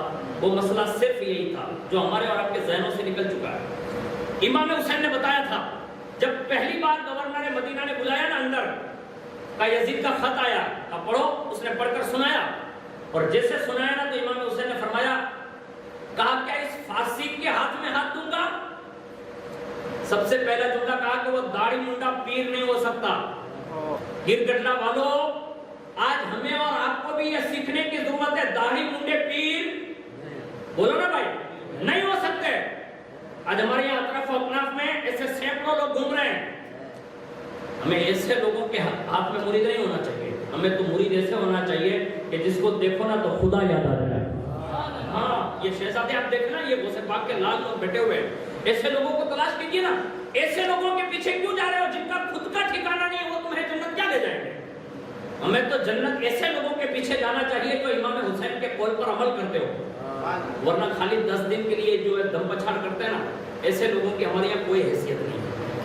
یہ یزید کے گورنر کے سامنے امام حسین نے کہا وہ ظالم ہے، ظالم کے ہاتھ میں ہاتھ نہیں دیا جا سکتا، وہ فاسق ہے، فاسق کے ہاتھ میں ہاتھ نہیں دیا جا سکتا، وہ شرابی ہے، یہ جملہ کہا۔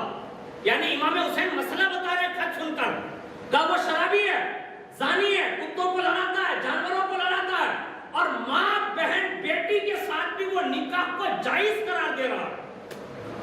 اس کے سارے کرتوت کھول کر امام حسین نے گورنر ہاؤس میں ہی بتا دیا، ایک ہی مسئلہ بتایا، ایک ہی مسئلہ۔ آج کوئی مولانا بول کے ٹرائی کر لے، مشکل ہے۔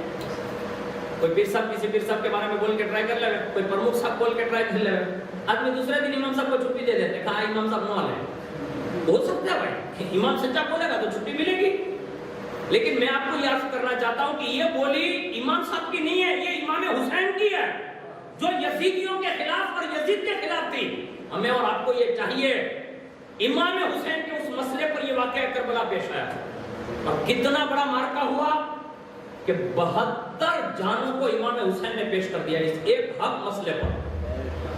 ہاں، یہ کربلا کا اصل مقصود یہی ہے۔ خود میں امام زین العابدین کو پڑھ کر سنا دوں تاکہ آپ کے ماں باپ کربلا میں نے مولانا صاحب سے پوچھا تھا کہ بھائی پروگرام کس چیز کا ہے، جلدی سے ہمارے مولانا بڑے مصروف ہیں، اتنا جلدی جواب نہیں دیتے میرے کو، تو بڑے لوگ ہیں، تو نہ چھٹ کے بھی میں نے کتاب تو ساتھ میں لے لی کہ ہو سکتا ہے وہ پرچے میں لکھا ہے تو وہ بیان کروائیں گے، تو میں امام زین العابدین کو بھی پڑھ دیتا ہوں تھوڑا سا تاکہ آپ کو یہ سمجھ میں آئے کہ اس وقت کربلا میں امام حسین جو ساتھ ساتھ امام زین العابدین کی تھے تو ان کا کردار کیا رہا۔ امام حسین کی زندگی کے وہ پہلو جو خفیہ تھے، یعنی خیمے کے اندر، اور ان کی پھوپھی حضرت سیدہ زینب کبریٰ کے ان کے جو کام خفیہ طور پر ہوتے تھے، اس کے سب سے بڑے کوئی رازدار تھے تو وہ امام زین العابدین تھے۔ یعنی امام زین العابدین اپنے والد کی پوری زندگی میں جہاں جہاں بھی امام حسین نے چھپ کر کوئی کام کیے جو اچھے کام تھے، وہ سارے کے سارے تاریخ میں امام زین العابدین نے بیان کیے۔ پتہ یہ چلا امام زین العابدین کربلا تک جو گئے تھے نا، تو وہ شہادت کے لیے نہیں، امام حسین کی سیرت کا وہ باب لکھنے کے لیے گئے تھے۔ یعنی امام زین العابدین نے یہ کام کیا، وہ خود فرماتے ہیں کہ جب ہم لوگ مکہ سے نکلے نا، کوفہ کی جانب جانا تھا، کربلا کا تو آپشن ہی بیچ میں نہیں تھا، جا رہے تھے کوفہ۔ اب ظاہر سی بات ہے کہ حر بن یزید نے بیچ میں روک لیا، اور وہیں سے کربلا قریب تھی، کوفہ تو کافی دور تھا بھی۔ تو اس دوران امام حسین نے جہاں نمازیں پڑھی، جہاں بھی قیام کیا، تو بار بار امام حسین تقریر فرماتے تھے اپنے قافلے میں، اور جو لوگ دوسرے لوگ ملتے تھے ان کے درمیان بھی تقریر فرماتے تھے۔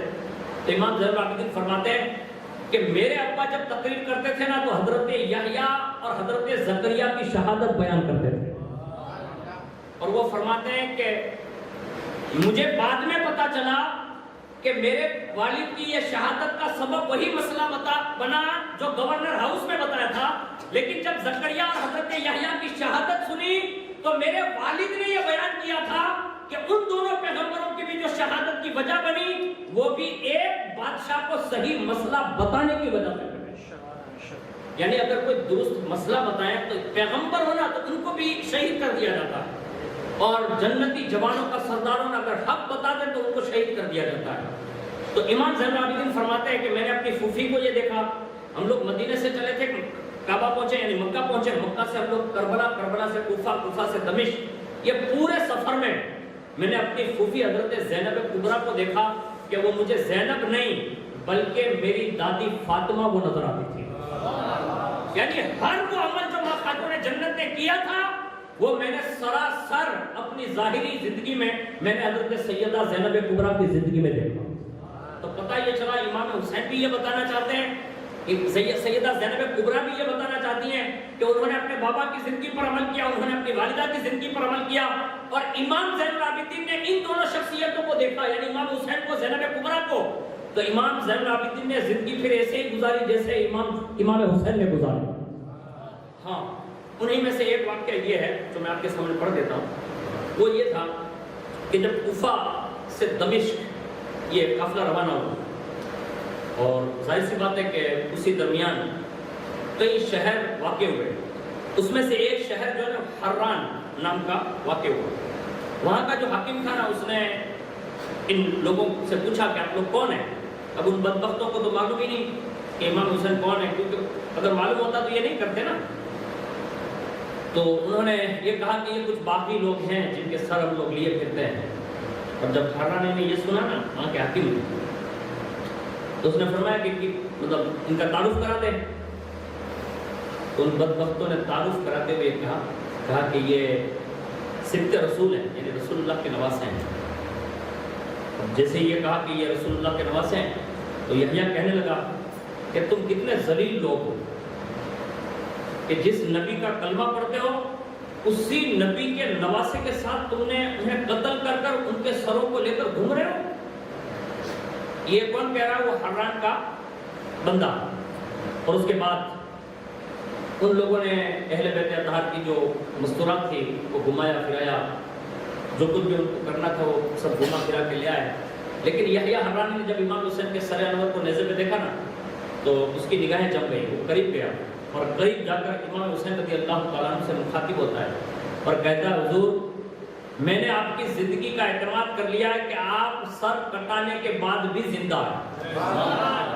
وہ کہتا ہے کون؟ یحییٰ، کہ آپ سر کٹانے کے بعد بھی زندہ ہے۔ اب آپ کی زندگی کا ثبوت جب مجھے مل گیا ہے تو میں آپ کے نانا کا کلمہ پڑھ کر مسلمان ہو رہا ہوں۔ پتہ یہ چلا امام حسین کی یاد وہی صحیح ہے جس سے دوسروں کو اسلام کی دولت نصیب ہو، ورنہ اگر خالی ماں بہن بیٹیوں کو بدنگاہی سے دیکھنے کے لیے اگر لوگ گھما رہے ہیں ہر چیزیں تو یہ خود بھی مجرم ہے اور جانے والا خود بھی مجرم ہے اور یہ کروانے والے بھی مجرم ہے اور دیکھنے جانے والے بھی مجرم ہیں۔ ان کو جواب کسی مولوی کو نہیں دینا ہے، قیامت کے دن اللہ کی بارگاہ میں ان کو جواب دینا ہوگا۔ ہاں، یہ امام حسین کا بعد شہادت بھی یہ مطلب کرامت رہی کہ انہوں نے دوسروں کو اسلام کی دولت سے نوازا۔ اس نے کلمہ پڑھ لیا اور جیسے اس نے کلمہ پڑھا تو اب حسینیت کس کو کہتے ہیں؟ ہماری اور آپ کی طرح وہ بزدلیت کو حسینی نہیں کہتے ہیں۔ ابھی کلمہ پڑھا، مسلمان ہوا، سیدھا گھر گیا، 10,000 درہم لایا اور امام زین العابدین سے کہتا ہے کہ حضور یہ میرا پہلا تحفہ ہے، قبول فرما۔ یعنی شہزادوں کے ساتھ یہ سلوک کیا، کہا یہ 10,000 درہم ہے، اب قبول فرما لیں۔ چند چادریں نکالی، کہا حضور یہ آپ کے گھر کی جو شہزادیاں ہیں یہ ان کے لیے چادریں پیش کریں۔ اور ایک امامہ شریف لایا اور کہا حضور آپ کا سر جو ہے نا اس پہ ہی یہ امامہ سجدہ ہے، حضور آپ قبول فرمائیں۔ قبول فرما لیا۔ جیسے ابھی امام زین العابدین کو دے رہا ہے نا، تو اتنے میں وہ یزیدی بھڑکے جو ساتھ میں تھے کوفی لوگ، انہوں نے کہا آپ یہ کیا کر رہے ہیں، یعنی یحییٰ حرانی سے کہا آپ یہ کیا کر رہے ہیں؟ کہا کیا کر رہا ہوں؟ کہا آپ یہ یزید کے خلاف جو لوگ کھڑے ہوئے تھے ان کے ساتھ یہ سلوک کر رہے ہو تو یزید سے آپ بچ نہیں پائیں گے۔ جیسے یہ جملہ کہا نا تو کلمہ پڑھ چکے تھے امام حسین کے سر کے سامنے۔ اب اس کی ہمت دیکھیے، فوراً جلال آیا اور فرمایا کہ اگر تم یہی چاہتے ہو کہ یزید میرا اچھا نہیں کرے گا تو وہ تو بعد میں ملے نہیں ملے، یعنی یزید سے ملاقات ہو یا نہ ہو، ابھی جن کے نانا کا کلمہ پڑھا ہوں اور جن کے شہزادوں کے ساتھ یہ اچھا سلوک کر رہا ہوں، اگر تمہیں میری یہ سلوک سے اچھا نہیں لگ رہا ہے نا تو ایک میدان یہاں بھی بپا کر لیتے ہیں، یعنی تم میرے سامنے آ جاؤ اپنے بات کر لیتے ہیں۔ اور اتنا کہا وہ سامنے آئے، کوفیوں کے ساتھ وہ یحییٰ حرانی لڑے، یہاں تک کہ پوری فوج تھی ان کی، تو اب ایک بندہ لڑے تو کتنا لڑے، لیکن واہ امام آپ کے چہرے کو دیکھ کر جس نے کلمہ پڑھا نا اس نے چھوڑا نہیں، 5 کوفیوں کو تو وہی جہنم رسید کر دیا، یعنی مار دیا۔ پتہ یہ چلا حسینی بزدل نہیں ہوتا، حسینیت کی شان یہ ہے کہ وہ کھل کے بات کرتا ہے، کھل کے وہ سامنے آتا ہے، چھپ چھپ کر اندروں کی طرح پیچھے سے وہ کوترن نہیں کرتا۔ ہمارے یہاں جو حسینی ہوتا ہے نا وہ ڈنکے کی چوٹ پر ہوتا ہے، ہاں، اور اس کے پاس دلیلیں ہوتی ہیں۔ یہ پہلا وہ حرانی ہے جس نے حران میں کلمہ پڑھا، مسلمان ہوا، اور امام حسین نے خالی کلمہ اس کا نہیں سنا بلکہ جب وہ شہید ہوا نا تو شہادت کی سند بھی عطا فرمائی، یعنی شہید ہوئے وہ، یعنی 5 کوفیوں کو مارنے کے بعد پھر ان کو پکڑ لیا گیا اور ان کو شہید کر دیا گیا۔ پتہ یہ چلا کربلا کے وہ مسافر جو چلے تھے نا وہ خالی ایسے ہی گھمائے نہیں جا رہے تھے، امام کا سر جہاں جہاں گیا نا اسلام کی دولت سے نوازتا گیا۔ یہ امام حسین کی حسینیت ہے، ہماری اور آپ کی طرح نہیں خالی اپنے شربتوں، نیازوں اور کھچڑے پر خالی امام حسین کو سمجھا ہے، نہیں، امام حسین اس کو کہتے ہیں۔ آگے سنیے ایک اور، حران سے آگے جب موصل کے قریب یہ قافلہ پہنچا تو وہاں کوفیوں نے کیا کیا، ایک پتھر پر امام حسین کا سر جو ہے وہ ٹکا دیا، اور وہاں کے بارے میں یہ روایت مشہور ہے کہ جس پتھر پر امام حسین کا سر انور پڑا تھا تو وہاں ایک خون کا قطرہ گرا امام حسین کا، اور جیسے وہ گرا نا تو وہ پتھر پہ جم گیا، اور جمنے کے بعد مورخین نے لکھا ہے کہ وہ ہر سال وہ خون کا قطرہ ہر سال 10 محرم کو تازہ ہوتا تھا، یعنی امام حسین کے یہ خون کے قطرے بھی زندہ ہے، یعنی یہ آپ کی زندگی کا ثبوت ہے۔ ایک روایت میں لکھا ہے کہ یہ کرامت عبد الملک بن مروان کے زمانے تک امام حسین کی کرامت یہ برابر ظاہر ہوتی رہی، اور ایک زمانہ وہ گزرا کہ پھر وہ قطرہ امام حسین جو ہے وہ پوشیدہ کر دیا گیا، یعنی اب لوگوں کو دکھتا نہیں ہے، ہوتا ضرور ہوگا تازہ لیکن لوگوں کو اب دکھایا نہیں جاتا۔ بعض مقامات ایسے ہوتے ہیں کہ جب ایسے لوگ پیدا ہو جاتے ہیں تو کچھ جو قیمتی چیزیں ہوتی ہیں وہ ان سے چھپا لی جاتی ہیں، تو ان سے چھپا لیا گیا، اب وہ چیز ظاہر نہیں ہے لیکن وہاں آج بھی ایک قبہ بنا ہوا ہے، گنبد بنا ہوا ہے، اور لوگوں کو یہ بیان کیا جاتا ہے کہ یہاں امام حسین کا سر رکھا گیا تھا۔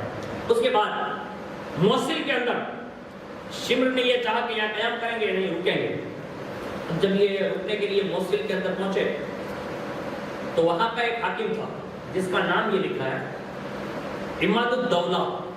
اب یہ عماد الدولہ جو تھا وہ اہل بیت اطہار کا عاشق تھا، وہ چاپلوس نہیں تھا، چال باز بھی نہیں تھا، وہ کھلے دل کا آدمی تھا، وہ کسی کی چاپلوسی نہیں کرتا تھا، وہ میٹھی میٹھی باتیں نہیں کرتا تھا، وہ بالکل تیکھی تیکھی سناتا تھا۔ اس نے جیسے ہی شمر اور یہ سارے کوفیوں کو دیکھا نا کہا تم میرے شہر میں مت رکنا، للکار دیا، کہا اگر یہاں رکے نا تو پھر دوسری جنگ ہوگی۔ جیسے اس کا یہ مزاج دیکھا نا تو شمر نے کہا کچھ نہیں، یہاں سے دور جا سکتے ہیں آپ، موصل کے ایریا میں آپ رک نہیں سکتے۔ تو کوفیوں نے مشورہ کیا اور کہا شمر ایک کام کرتے ہیں، موصل سے نکل چلتے ہیں، کہیں ایسا نہ ہو کہیں اگر جنگل میں بھی پڑاؤ کیا نا تو کہیں یہ رات کا حلہ نہ بولتے، یعنی جو اہل بیت کے محب ہوتے ہیں نا ان سے یہ بزدل لوگ ایسے ہی ڈرتے ہیں، لیکن آج ہماری اور آپ کی کمزوری ہو گئی، ہم نے امام حسین کا راستہ بھلا دیا نا، اس لیے ہم لوگ ڈرتے نظر آ رہے ہیں۔ ہمیں یہ چاہیے کہ امام حسین رضی اللہ تعالیٰ عنہ کی تاریخ کو سنیں نا تو پھر اس میں تھوڑی جان پیدا ہو۔ موصل سے آگے بڑھے، وہاں آگے بڑھ کر ایک شہر گزرا ہے جس کا نام ہے نصیب ہے۔ اب یہ میں شہر کے نام لے رہا ہوں، آپ سوچ سکتے ہیں کہ کتنی مسجدیں انہوں نے گزارا ہوں. ایک بڑا شہر ہے جس کا نام ہے نصیبین، اور وہاں کا جو حاکم تھا نا وہ چاپلوس تھا، یعنی بزدل، یعنی وہ سب کے سامنے ہاتھ جوڑ کے کھڑا رہتا تھا. ہاں، اس کو پتہ ہی نہیں ہوتا تھا کہ یہ کون لوگ ہیں. اب جیسے وہ سامنے کھڑا ہوا نا تو شمر نے کہا کہ ہم لوگ ابھی موصل سے واپس پلٹ رہے ہیں اور وہاں کے حاکم نے ہمیں رکنے نہیں دیا. اب یہ چاپلوس کیا نہیں کرتا، اس نے فوراً شہر سجانا شروع کر دیا اور پورے شہر کو سجایا اور کہا تم کو جہاں یہ سروں کو گھمانا گھما سکتے ہو. اب یہ شہزادیوں کو، یہ سروں کو، یہ ساری چیزیں گھمانے لگے. اب قدرت کا کرشمہ دیکھیے کہ اس وقت شہر نصیبین کے حاکم کے پھٹ جانے کی وجہ سے، یعنی چاپلوسی یزیدیوں کی کرنے کی وجہ سے اللہ کی رحمت کو جلال آ گیا اور قدرت کا قہر. یہ کتاب شیخ عبدالتواب صاحب نے لکھی، اس میں لکھا ہے کہ اسی وقت اللہ کا جلال اتنا طاری ہوا کہ آدھے شہر نصیبین کو جلا کر خاک فرما دیا. یعنی آدھا شہر خالی اس حاکم کی وجہ سے اللہ نے شہر کو نیست و نابود کر دیا. اور جیسے شمر کو آ کر کسی نے بتایا، کہا یہاں تو آگ برس رہی ہے، کہاں شہر نصیبین میں. شمر سمجھ گیا کہ یہ ہمارے کرتوتوں کی وجہ سے ہے اور یہ حاکم کی بزدلی کی وجہ سے. اس نے کہا جلدی سے یہاں سے نکلو. وہ راتوں رات وہیں سے پڑا اٹھایا اور وہاں سے نکلا وہ، اور بھاگتے بھاگتے پہاڑوں کا ایک سلسلہ شروع ہوا. اس سلسلے کے پہاڑوں کے درمیان ایک شہر گزرا ہے جس کا نام ہے شہر معمورہ. وہاں اس نے پڑاؤ ڈالا پہاڑوں میں. اب جو وہ پہاڑ کے اندر رک گئے تو وہاں معمورہ شہر جو تھا نا، جو پہاڑ کے بیچ میں تھا لیکن وہ پہاڑ میں رکے تھے یہ یزیدی لوگ. تو رات میں وہاں کے حاکم جس کا نام تھا عزیز بن ہارون، اس کے خواب میں حضرت موسیٰ اور حضرت ہارون علیہ السلام آئے اور اس کے خواب میں آ کر ارشاد فرماتے ہیں، کہا کہ ہم تمہیں ایک بات بتانے آئے ہیں. کہا حضور بتائیں. کہا کہ امام حسین رضی اللہ تعالیٰ عنہ کربلا میں شہید کر دیے گئے جو رسول اللہ کے نواسے تھے. ان کے 72 لوگوں کو شہید کر دیا گیا. ان کا لوٹا ہوا قافلہ اس وقت تیرے شہر کے پہاڑوں میں موجود ہے. اگر تو چاہتا ہے کہ ہم تجھ سے راضی ہو جائیں. کون کہہ رہا ہے؟ پیغمبر کہہ رہا ہے. کہا امتی تو یہ چاہتا ہے کہ ہم تجھ سے راضی ہو جائیں تو تو شہر سے جانا صبح صبح اور سیدھا جا کے امام حسین کو ہمارا سلام پیش کر. حضرت موسیٰ یہ دلیل دے رہے ہیں. یہ نہیں کہا کہ امام زین العابدین کو ڈائریکٹ سلام کہنا، پہلے یہ کہا امام حسین کو میرا سلام کہنا. یعنی حضرت موسیٰ علیہ السلام کا عقیدہ یہ تھا کہ سر نیزے پہ ضرور ہوگا لیکن وہ زندہ امام حسین کا ہے. فرمایا پہلے میرا ان کا سلام کہنا، اور فرمایا ان کے ساتھ ان کا بیٹا امام ہوگا، یعنی امام زین العابدین کا نام دیا. کہا انہیں بھی میرا سلام کہنا، اور سن تجھ سے جتنا ہو سکے ان کے ساتھ اچھا سلوک کرنا، اور اگر ممکن ہو تو اس امام کے ہاتھ پر کلمہ پڑھ کر ان کے نانا کے دین میں داخل ہو جانا. یہ حضرت موسیٰ علیہ السلام نے یہ عزیز بن ہارون سے عرض کیا. اب یہاں یہ قافلہ رکا ہوا تھا، رات پہاڑوں میں بیتی اور صبح صبح ہوئی نا تو حضرت شیرین جو امام زین العابدین رضی اللہ تعالیٰ عنہ کے قافلے میں تھی وہ امام حسین کی کنیز رہی. ایک زمانے میں حضرت شہربانو کی کنیز رہی، انہوں نے آزاد کیا. امام حسین کی کنیز رہی، امام حسین نے انہیں آزاد کر دیا تھا. فرمایا تھا کہ آج سے تو آزاد ہے. لیکن شیرین نے کہا کہ میری زندگی میں نے جب یہاں نکال ہی دی ہے تو میں یہ چاہتی ہوں کہ اگرچہ میں کنیز نہ صحیح لیکن آپ کے گھرانے کی خادمہ بن کر زندگی گزاروں تاکہ میرے لیے کوئی ایسے اسباب بن جائے کہ میں جنت جا سکوں. اس نے پوری زندگی اپنی امام حسین کے ساتھ گزارنا قبول کر لی. اب وہ کنیز جو تھی وہ بھی کربلا میں موجود تھی اور وہ قافلے کے ساتھ تھی. اس نے کہا امام زین العابدین سے کہا آپ مجھے اجازت دیں تو میں یہ چاہتی ہوں کہ شہر معمورہ جاؤں اور وہاں سے کچھ چیزیں خرید کر لے آؤں تاکہ شہزادیوں کے لیے کام آ جائیں. تو کہا کہ تمہارے پاس کوئی چیز ہے؟ کہا میں نے یزیدیوں سے کچھ چھپا کر کچھ گہنے رکھ لیے ہیں، یعنی سونے چاندی کے زیورات جو تھے وہ میں نے رکھ لیے اور میں وہاں پیش کروں گی نا تو وہ مجھے کھانا پینا دیں گے تو میں لے آؤں گی. اب وہ کہتی ہے حضرت شیرین کہ جیسے میں نے دروازے پر دستک دی تو اچانک اندر سے آواز آئی. کہا شیرین رکو میں دروازہ کھولتا ہوں. جب یہ سنا نا کہ میں دروازہ کھولتا ہوں اتنے میں دروازہ کھولا تو سامنے دیکھا کہ عزیز بن ہارون کھڑے ہیں جو شہر کا حاکم ہے. تو پوچھا کہ آپ نے میرا نام کیسے جانا؟ کہ میرا نام شیرین ہے اور آپ کہاں جانا چاہتے ہیں؟ تو فرمایا کہ آج رات میں نے وہ پورا خواب جو تھا نا ان کو سنایا. کہ آج رات میں نے خواب میں سنا اور میرے دونوں پیغمبروں نے مجھے تیرے بارے میں بھی بتایا تھا کہ ان کے قافلے میں ایک شیری ہوگی جو صبح صبح چل کر تیرے دروازے پہ دستک دے گی، اور بقیہ جو ہے نا وہ میں امام زین العابدین کو بتاؤں گا تو میرے ساتھ چل۔ اب وہ حاکم نے جو کچھ بھی تھا اپنا محبت کے ساتھ ثبوت پیش کرنا تھا، وہ ساری چیزیں لے کر امام زین العابدین کی بارگاہ میں حاضر ہو، اور جاتے ہی سب سے پہلے اس نے امام زین العابدین رضی اللہ تعالیٰ عنہ سے امام حسین کے سر کا پتہ پوچھا، اور سامنے جا کر امام حسین کو سلام پیش کیا، حضرت موسیٰ اور حضرت ہارون کا، اور پھر اس کے بعد امام زین العابدین کے پاس آیا اور وہ کلمہ پڑھ کر مسلمان ہو گیا۔ یعنی یہ شہر معمورہ کا حاکم بھی جو موسیٰ علیہ السلام کا ماننے والا تھا، وہ امام زین العابدین کے ہاتھ پر کلمہ پڑھ کر نانا کے دین میں داخل ہو رہا، مسلمان ہو رہا۔ اور اس کے بعد امام زین العابدین نے فرمایا، اے عزیز، تم نے تو اپنے پیغمبر کے کہنے پر ہمارے ساتھ جو سلوک کرنا تھا وہ تو کر دیا، یعنی ایک پیغمبر نے کہا اور تم نے کر دیا، لیکن میں جس نانا کا نواسا ہوں، ہمارے گھر کی ریت ہے کہ اگر ہم سے بن سکتا ہے نا تو اس کا بہتر صلہ دنیا ہی میں عطا کر دیتے ہیں، اور اگر نہ بن سکا تو ہمارے نانا نے وعدہ کیا ہوا کہ سید کے ساتھ اچھا سلوک کرو گے، اگر وہ دنیا میں بدلہ دیتے تو ٹھیک ہے، ورنہ قیامت کے دن مجھ محمد سے حاصل کر لینا۔ اس وقت آپ نے جو ہمارے ساتھ اچھا سلوک کیا ہے، میں یہ چاہتا ہوں کہ اس وقت میرے ساتھ میرے والد بزرگوار کی آزاد کردہ ایک کنیز حضرت شیرین موجود ہے، کہاں کہ میں یہ چاہتا ہوں کہ انہوں نے ایک زندگی طویل میرے بابا کی خدمت کی، حضرت شہر بانو کی خدمت کی، تو میں یہ چاہتا ہوں کہ اب یہ ہمارے ساتھ تکلیفیں نہ اٹھائیں، تم یہاں کے شہر کے حاکم ہو، میں یہ چاہتا ہوں کہ یہ تمہارے عقد میں دے دوں تاکہ بقیہ زندگی خوشحالی کے ساتھ گزار سکیں۔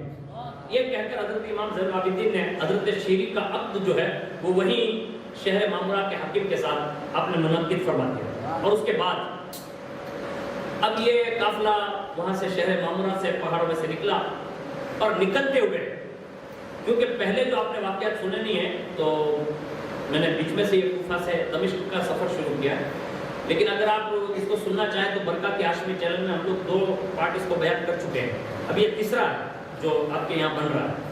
تو میں یہ چاہوں گا کہ آپ اس ترتیب کو دیکھیں گے نا تو اس میں یہ باتیں ملے گی، کہیں گرجا گھر میں انہوں نے سر دیواروں پر رکھے، کہیں گرجا گھر کے اندر رکھے، جب ہر جگہ ان کو خطرہ محسوس ہونے لگا تو ان لوگوں نے پھر یہ آخری سازش، شہر معمورہ کے بعد اب ان سروں کو وہ کھلے لے کر نہ گھومتے تھے بلکہ انہوں نے صندوق منگوایا، اور صندوق منگوا کر سر امام اور جتنے بھی شہداء کے سر تھے نا ان کو اندر رکھ دیا، اور جب کہیں ٹھہرتے نا تو دور دراز وہ سروں کو رکھتے یعنی صندوقوں کو، اور ان کے اطراف میں 50 لوگوں کو پہرے کے لیے سلاتے تاکہ یہ لشکر الگ رہے، یہ قافلہ الگ رہے، اور یہ سر مبارک بھی الگ رہے، تاکہ کسی کو خطرہ نہ گزرے اور کوئی ہم پر حملہ نہ کرے۔ یعنی یہ سسٹم ان کوفیوں نے اپنائی تھی۔ اس میں سے ایک بندہ ہے جس کا نام ہے ابو الخنوق، یہ کوفیوں میں سے ہے، وہ خود بیان کرتا ہے کہ ایک دن ہم جنگل میں سے گزرے اور وہاں ہم لوگوں نے پڑاؤ ڈالا، جب رات کا کافی عرصہ گزرا اور میں ان 50 لوگوں میں تھا جو سروں کے صندوقوں کو پہرا دیتا تھا، تو میں بھی پہرا دے رہا تھا۔ جب رات گزرتی گئی تو میری باری بھی آئی جھگنے کی، تو وہ کہہ رہا ہے کچھ سو رہا تھا کچھ جگ رہا تھا، اسی انداز میں میری کیفیت یہ تھی۔ تو اچانک میں نے ایک ہیبت ناک شخص کی آواز سنی، اور اس کے بعد میں نے دیکھا ایک وجیح شخص گندمی رنگ سفید لباس پہنے ہوئے جیسے آسمان سے کوئی تشریف لایا، اور جاتے ہی انہوں نے سیدھے حضرت امام حسین کا سر جس پیٹی میں رکھا ہوتا ہے صندوق میں اس کی طرف گئے، اور انہوں نے کچھ کہا نہیں، اس سے پہلے صندوق خود بخود کھل گیا، جس میں امام حسین کا سر رکھا تھا وہ خود بخود کھلا۔ انہوں نے فوراً سر انور نکالا، صاف کیا، سینے سے لگایا، اور اپنے ہاتھوں میں لے کر امام حسین کے سر کو وہ حضور شخصیت دیکھ رہی ہے۔ تو ابو الخنوق یہ کہتا ہے کہ میرے دل میں ایک خطرہ گزرا کہ میں ان کو روکوں، اچانک آواز آئی، ان کے ہاتھ سے سر نہ لینا، یہ حضرت آدم صفی اللہ ہے، یعنی آسمان سے جو اترے تھے وہ حضرت آدم علیہ السلام ہیں، ان سے ہاتھ سے سر نہ چھڑانا، لینا نہیں۔ وہ ابو الخنوق کہتا ہے میں دیکھتا رہ گیا، تھوڑی دیر کے بعد وہ کہتا ہے میں خوفزدہ ابھی ٹھہرا ہی تھا، ایک آواز آئی، کہا ہٹو، اب حضرت نوح نجی اللہ آ رہے ہیں، حضرت نوح علیہ السلام آئے۔ تھوڑی دیر بعد میں اس نے کہا حضرت ابراہیم خلیل اللہ کے نام سے آواز آئی، حضرت اسماعیل ذبیح اللہ کے نام سے آواز آئی، یکے بعد دیگرے یہ پیغمبران اعظام کے نام سے آوازیں آتی رہی، اور میں دیکھتا رہا، یکے بعد دیگرے سب آتے رہے، اور یہاں تک کہ جنگ غفیر جب گیا اور جب سارے لوگ جمع ہو گئے نا تو پھر آواز آئی کہ اب انبیاء کرام کے سردار محمد الرسول اللہ تشریف لا رہے۔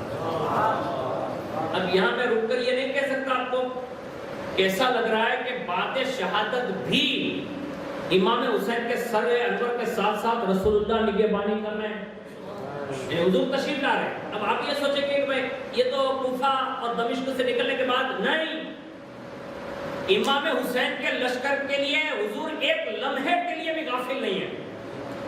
جو لوگ باور کراتے ہیں نا، میں اس کو ثابت کر رہا ہوں۔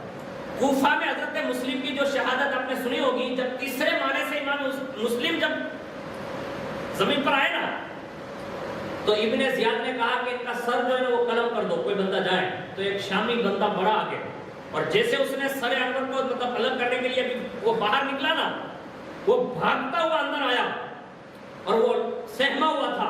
ابن زیاد نے پوچھا ہوا کیا؟ کہا تو نے مسلم کے پاس مجھے بھیجا؟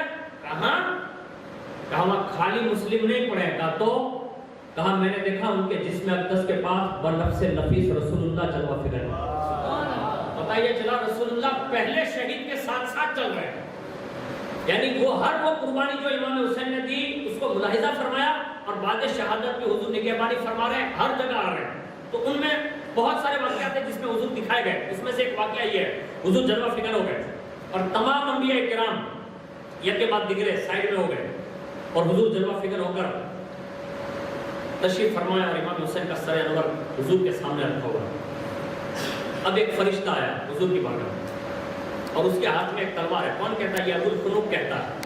کہا اس کے ہاتھ میں ایک گرز ایک تلوار ہے، اور ایسا لگ رہا ہے جیسے کہ اس کی تلوار سے اور گرز سے، اور اس نے میرا ہاتھ پکڑا۔ کس نے؟ فرشتے نے۔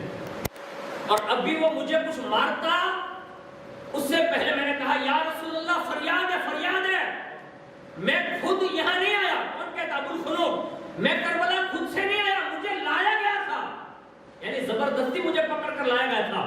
ابھی حضور اسے کہتے کہ چھوڑ دے، اس سے پہلے فرشتے نے مجھے تھپڑ مار دی تھی۔ یعنی حضور ابھی فرماتے کہ روک، یعنی فرمایا بعد میں کہ چھوڑ دے، لیکن اتنا حضور کہتے اس کے درمیان وہ فرشتوں کی جھاپٹ جو ہے نا وہ مجھ تک پہنچ چکی تھی۔ ابو الفنوک کہتا ہے جیسے اس نے مجھے تماچا مار دیا، اس میں حضور نے یہ کہہ دیا کہ اس کو چھوڑ دو، لیکن میں مارے اس ہیبت کے، یعنی جو جھاپٹ مجھے پڑی، میں بے ہوش ہو گیا۔ صبح جب ہوئی نا تو 50 لوگ ہم لوگ جو پہرا دے رہے تھے، سو رہے تھے، میں نے جب صبح اٹھ کر دیکھا نا تو ان 50 لوگوں کی لاشیں نہیں، ان کے سونے کی جگہ پر ان کی راکھیں ملی، یعنی راکھ بنے ہوئے تھے۔ ایسا لگ رہا تھا راتوں رات رسول اللہ نے ان 50 سے 50 کو اس فرشتے کے ذریعے اس کے انجام تک پہنچوایا۔ یہی معلوم ہو رہا ہے۔ ابو الفنوک کہتا ہے کہ میں نے جب یہ دیکھا نا میں سیدھا بھاگا اور سیدھا شمر کے پاس گیا، اور شمر کے پاس جا کر لرزنے لگا۔ شمر نے پوچھا ہوا کیا؟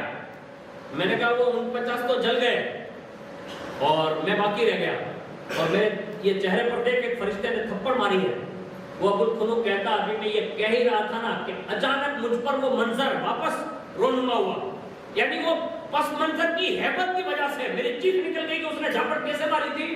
شمر نے جب یہ کہا نا تو وہ جھاپٹ بیان کرتے کرتے وہ ایک چیخ مارتا ہے۔ ابو الفنوک کہتا ہے اسی وقت میں گرا اور میں دنیا سے نکل چکا، یعنی اسی میں وہ واصل جنت ہوا۔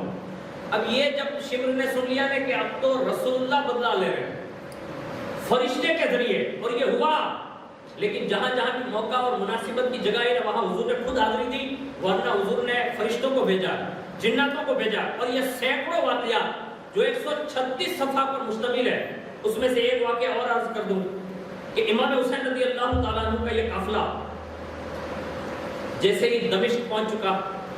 اب دمشق میں حضرت امام زین العابدین ہتھکڑیوں میں، پیروں میں بیڑیاں ہیں، گلے میں توق ہیں، اور پورے مجمع کو ملاحظہ فرما رہے ہیں۔ یزید نے سارے لوگوں کو اکٹھا کر لیا ہے اور سارے لوگ تماشا دیکھنے کے لیے آ گئے، اور جب سب تماشائی آ گئے نا تو امام زین العابدین فرماتے ہیں کہ اس تماشائی میں، یعنی جو سب ہنس رہے تھے، کھیل رہے تھے اور ہماری مذاقیں اڑا رہے تھے، اس میں سے ایک بندہ تھا جو شانتی سے مطلب کھڑا تھا اور اس کے آنسو کے قطرات بہہ رہے تھے۔ میں اس کے قریب ہو کر میں نے اسے پوچھا، کہا یہ سب تماشا دیکھ رہے ہیں ہمارا اور تو ہے رو رہا ہے، آخر اس کی وجہ کیا؟ تو اس نے کہا کہ حضور مجھے جو رونا آ رہا ہے نا وہ صرف اس بات پر آ رہا ہے۔ کہا کس بات پر؟ کہا کہ میں آپ کے نانا کے در کا ادنا غلام ہوں، لیکن میں جو رو رہا ہوں نا اس کی وجہ یہ ہے کہ آج مجھے ایسا دن دیکھنا پڑا کہ میں جن کا غلام ہوں نا ان کا خاندان بیڑیوں میں ہے، یعنی میں ایسا دن دیکھ رہا ہوں کہ آپ کو بیڑیوں میں لایا گیا، اور میرا رونا اس بات پر بھی ہے کہ میں اس وقت دمشق میں تنہا ہوں، کاش میرے ساتھ لشکر ہوتا اور میری ایک بڑی فوج ہوتی تو میں آپ کو اس حالت میں نہ رہنے دیتا، بلکہ ان لوگوں کی اینٹ سے اینٹ بجا کر یزید تک جاتا اور اس سے بھی آپ کا بدلہ لیتا۔ یعنی اس نے روتے ہوئے اپنے جذبات کا اظہار کیا، اور جب یہ ساری باتیں سنی تو امام زین العابدین نے اس کی عقیدت اور اس کے جذبے کو دیکھ کر ارشاد فرمایا، کہا تم نے جو عقیدت پیش کی ہے فی الحال تو تمہارے ساتھ کوئی ہے نہیں، اور تم عقیدت مند اگر اپنے آپ کو کہہ رہے ہو تو آپ کو میں ایک بات کہتا ہوں، آپ یہ قبول فرما لیں گے؟ اس نے کہا حضور فرمایا۔ تو امام زین العابدین نے جو اسے بات کہی ہے وہ سننے کے قابل ہے اور اس سے ہمیں درس حاصل کرنا چاہیے۔ وہ یہ تھا، امام زین العابدین نے فرمایا کہا یار رش زیادہ ہو گیا، یعنی لوگ جمع زیادہ ہو گئے، میرے ابا کا سر جو ہے نا ان سے اور ہماری مستورات سے فاصلہ بہت کم ہے، یعنی جہاں سر امام حسین ہے وہیں یہ ہمارے گھر کی بچیاں ہیں، تو ایک کام کر کہ تو یہ سر انور کو تھوڑا آگے کروا لے جس کے ہاتھ میں یہ سر ہے، تاکہ کم از کم یہ رش سے ہماری خاندان کی بیٹیاں اور بیویاں ان کی بے پردگی نہ ہو۔ حالانکہ چادریں تو ہیں نہیں، لیکن انہوں نے اپنے سروں پر جو ہیں وہ بال ڈال رکھے ہیں، اور اگر شہر معمورہ کے واقعات کو لے لیا جائے تو ہو سکتا ہے کہ چادریں ہوں، یعنی انہوں نے پیش کی تھی، لیکن اس حالت میں ہو سکتا ہے یزیدیوں نے انہیں پہننا نہ دیو، تو کہا کہیں بے پردگی اور نہ ہو جائے اس لیے اس کو آگے لے لیں۔ پتہ یہ چلا امام زین العابدین قید میں رہتے ہوئے بھی اپنے خاندان کی بیویاں، بیٹیاں اور کنیزوں کو پردے میں رکھنے کا حکم دے رہے ہیں۔ آج ہمارے یہاں جو یہ 10 محرم میں ہو رہا ہے نا، ہماری قوم کی بیٹیاں باہر نکل رہی ہیں نا، امام زین العابدین کو جواب دینا بھاری پڑ جائے گا۔ ہاں، اب لوگ یہ نہ کہیں کہ بھائی یہ برکاتی تو امام حسین کا ویرودھی نہیں ہوں، امام زین العابدین جو امام حسین کے سگے بیٹے ہیں انہوں نے یہ بات کی ہے کہ وہ اپنے خاندان کی عورتوں کے پردے کا انتظام کر رہے ہیں، ہم ان کے غلام ہیں، ہمیں بھی اپنی بہن بیٹیوں کے پردے کا انتظام ضرور کرنا چاہیے۔ میں کل ایک گامڑے میں گیا تھا جو کہ گرلا جتنا جائے، اگر یہاں آگے بان اور سماج کے ذمہ دار اگر میری بات سن لیں اور آپ یہ کرنا چاہیں آپ یہ کر سکتے ہیں۔ وہاں الحمدللہ وہاں کے گاؤں نام دے رہا ہوں، گوہند پور، آپ نے نام سنا ہوگا، ویراول کے قریب، اور ماشاءاللہ آپ کو سن کر یہ حیرت ہوگی کہ وہاں حضرت سیدہ ماں صغرا کا مزار شریف ہے، جو خاندان گوہرپیا جعفرآباد شریف جو ہے نا، بسم اللہ شاہ بابا جس میں بڑے میاں بابا وغیرہ ہیں، وہ وہاں آرام فرمائے، ان کا مزار ہے۔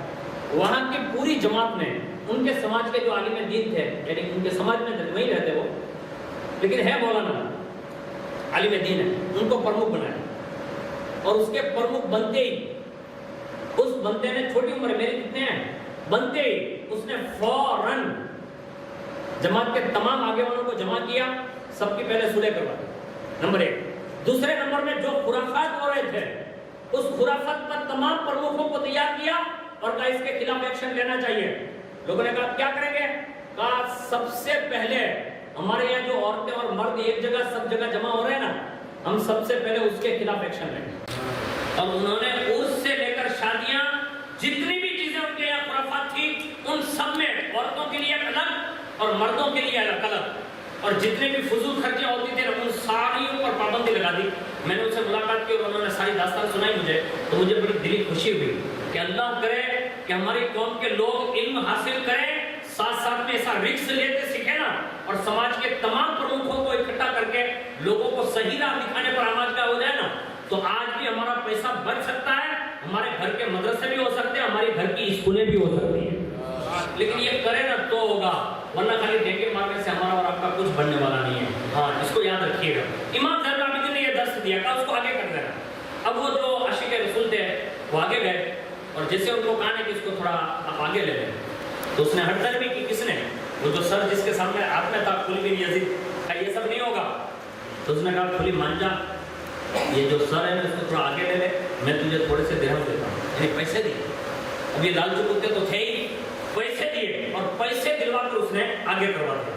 اور بعض روایتوں میں یہ ملتا ہے کہ وہ جو غلام ملے تھے نا ان کا نام ارض بر تھا، اور بعض روایتوں میں یہ ملتا ہے کہ یہ سہل بن عادی نام کے صحابی رسول تھے جو دمشق سے یہ باہر سے دمشق میں تجارت کے لیے آئے ہوئے تھے، اور اسی دن یہ واقعہ پیش آیا کہ امام حسین کے یہ لوٹے ہوئے قافلے جو ہیں وہ دمشق میں داخل ہوئے، اور انہوں نے یہ پس منظر دیکھا، اور اس کے بعد وہاں سے امام زین العابدین کو قافلے سمیت یزید کے سامنے پیش کر دیا۔ اب یزید کے سامنے جو واقعہ پیش آیا وہ ایک عرض کر کے اپنی گفتگو یہیں ختم کر دو۔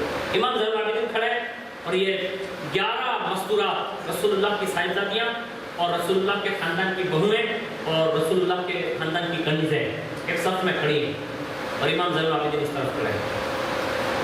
اتنے میں امام زین العابدین کی طرف اشارہ کر کے پوچھا کہ یہ کون ہے؟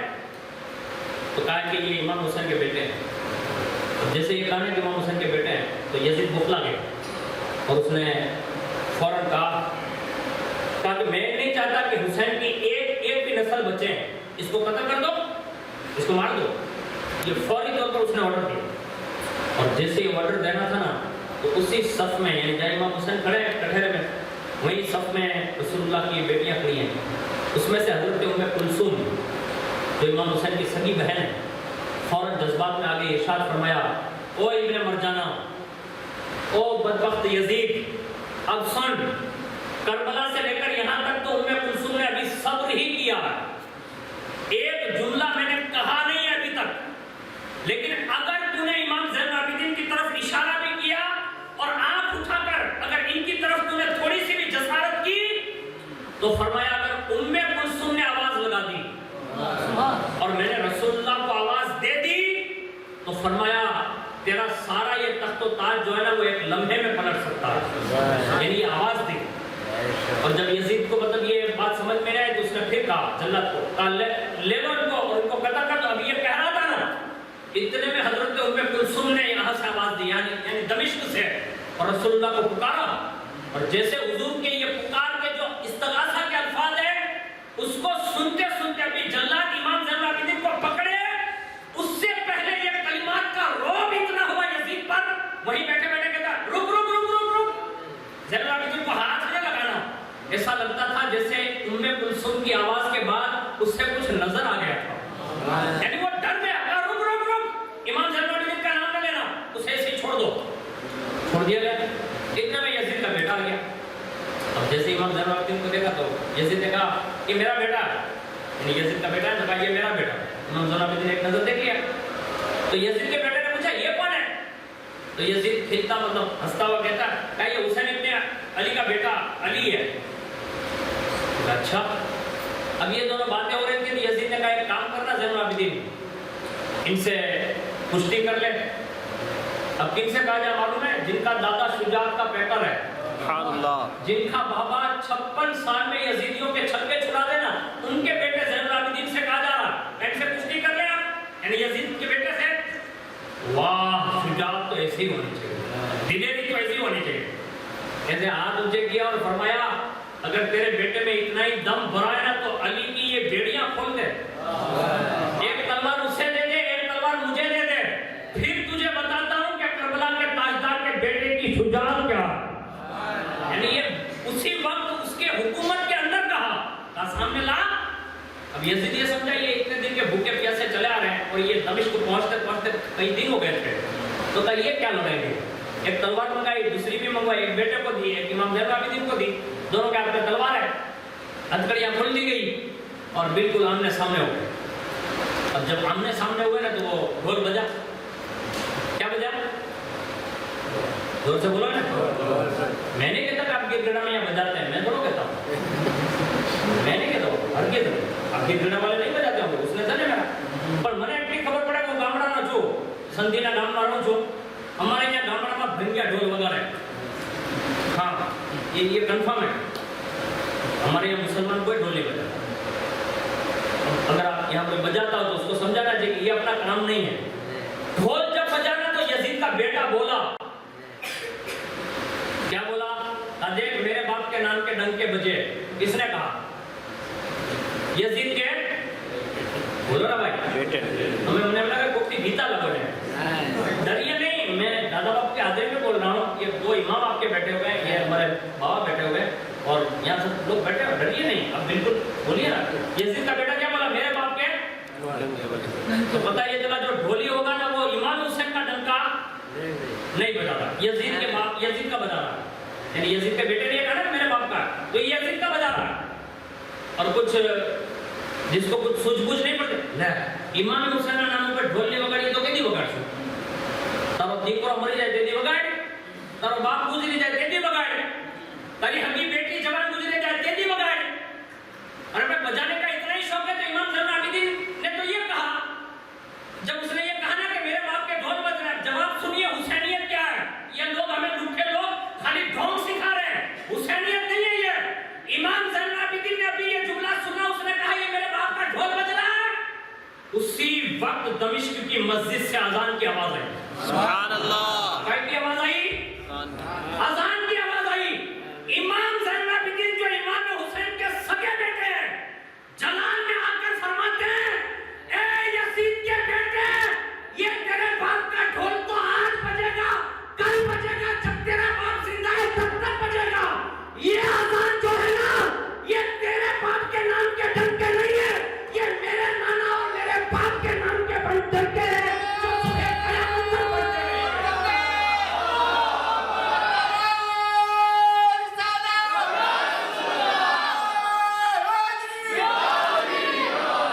پتہ یہ چلا اذان میں امام حسین ہے، ڈھول میں نہیں ہے. بے وقوف ہے وہ لوگ جو بجاتے ہیں اور کہتے ہیں کہ امام حسین کے نام پر بجا رہے ہیں. ہمیں تو امام زین العابدین نے یہی سکھایا. لوگ کہتے ہیں مولانا تمہاری مائیں کا حوالہ ہو جائے. میں بولا امام زین العابدین سے بڑا حوالہ اور مفتی کون ہوگا؟ سبحان اللہ.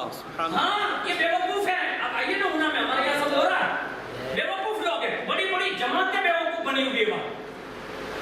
اللہ کے لیے کوشش کیجیے، اپنے آپ کی سمجھداری پیدا کیجیے کہ قوم کہاں جا رہی ہے. آج قوم کی بیٹیوں کے ساتھ جتنا کھلواڑ ہو رہا ہے، قوم کا جو پیسہ فضول خرچی جا رہا ہے، یہ جتنا پیسہ خرچ ہوا نا، میں نے ابھی پتہ لگایا کہ یہ اس میں کتنا پیسہ خرچ ہوتا، تو بولے 50 لاکھ کے قریب خرچ ہوتا ہے. 50 لاکھ کے قریب، اور ہر سال ہو رہا ہے. اور کچھ نکم میں لوگ ہیں جن کو دین اور دنیا کی کچھ پڑی نہیں ہے، بس اسی میں سمجھتے ہیں کہ یہی حسینیت. یہ حسینیت نہیں ہے، یہ حسینیت ہے. امام زین العابدین نے فرمایا یہ اللہ اکبر کی جو اذان ہے نا، وہ میرے نانا کے نام کے ڈنکے ہیں. اور امام زین العابدین نے یہ جواب دیا، اور اس کے بعد پھر کشتی کہاں. امام زین العابدین کے سامنے اس کی حیثیت ہی کیا تھی. وہیں سے کشتی کینسل کر دی. پتہ چلا جس کی آواز اتنی دلیر ہے، اب اس کا وار کتنا وزن بھرا ہوگا. وہی کشتی کینسل کروا دی، اور اس کے بعد امام زین العابدین کو مطلب قید خانے میں رکھوا دیا گیا. اور تقریباً 19 دن کوفہ میں، اور باقی بچے دمشق میں. اور 52 دن، یعنی ٹوٹل وہاں سے لے کے یہاں تک 52 دن گزر گئے. اور جو یزید کے قید خانے میں کھانا بھی آتا تھا نا، تو وہ مختصر سا آتا تھا، تھوڑا سا. تو 14 افراد کو پورا نہیں ہوتا تھا، یعنی 11 ازواج تھی، یعنی بیویاں تھیں، اور 3 افراد اور تھے، امام زین العابدین، امام محمد باقر اور حضرت حسن مصنع. یہ 14 افراد کا قافلہ تھا، پورا کھانا نہیں ملتا تھا. ایک دن امام زین العابدین قید خانے میں بیٹھے بیٹھے دیکھ رہے ہیں کہ حضرت زینب کبریٰ نے جو ہے نا، وہ بیٹھ کے نماز پڑھی. بیٹھ کے نماز پڑھتے پڑھتے دیکھ لیا نا، تو نماز سے سلام پھیرا تو پوچھا. اب وہ بھی مجھے یہ سمجھ میں نہیں آتا کہ مدینہ، مکہ، کوفہ، کربلا، دمشق یہاں تک آ گئی، لیکن آپ نے ہر وقت کھڑے ہو کر نماز پڑھی، کھڑے ہو کر. لیکن آج آپ بیٹھ کر قید خانے میں نماز پڑھ رہی ہیں. کیا جواب تھا حضرت زینب کا؟ ارشاد فرمایا بھتیجے 52 دن گزر گئے ہیں، آج تک علی کی بیٹی نے ایک لقمہ بھی اپنے منہ میں نہیں لایا. 52 دن تک بھوکے رہنے کے باوجود بھی حضرت زینب کبریٰ نماز پڑھ رہی ہے. آج ہماری قوم کی بیٹی ایک بھی نماز پڑھنے کے لیے تیار نہیں. امام حسین کے نام پر بولا نا کہ 100 رکعت روز رات میں پڑھنا کوئی نہیں پڑے گا. ٹی وی دیکھنے ہو تو ٹی وی دیکھے گی، رات بھر ٹی وی دکھانا ہو تو رات بھر ٹی وی دیکھ سکتی ہے. امام حسین کے نام پر نماز نہیں پڑھ سکتی.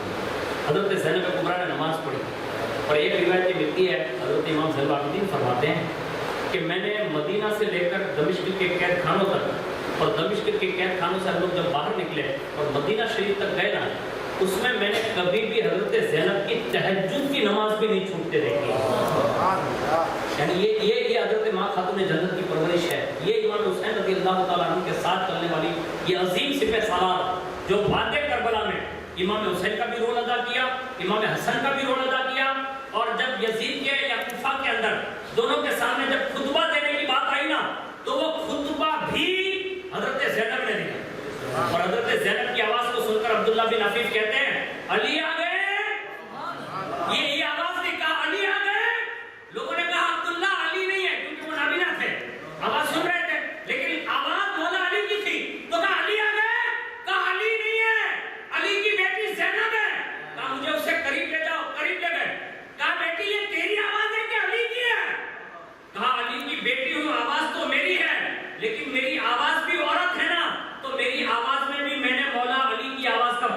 لیا.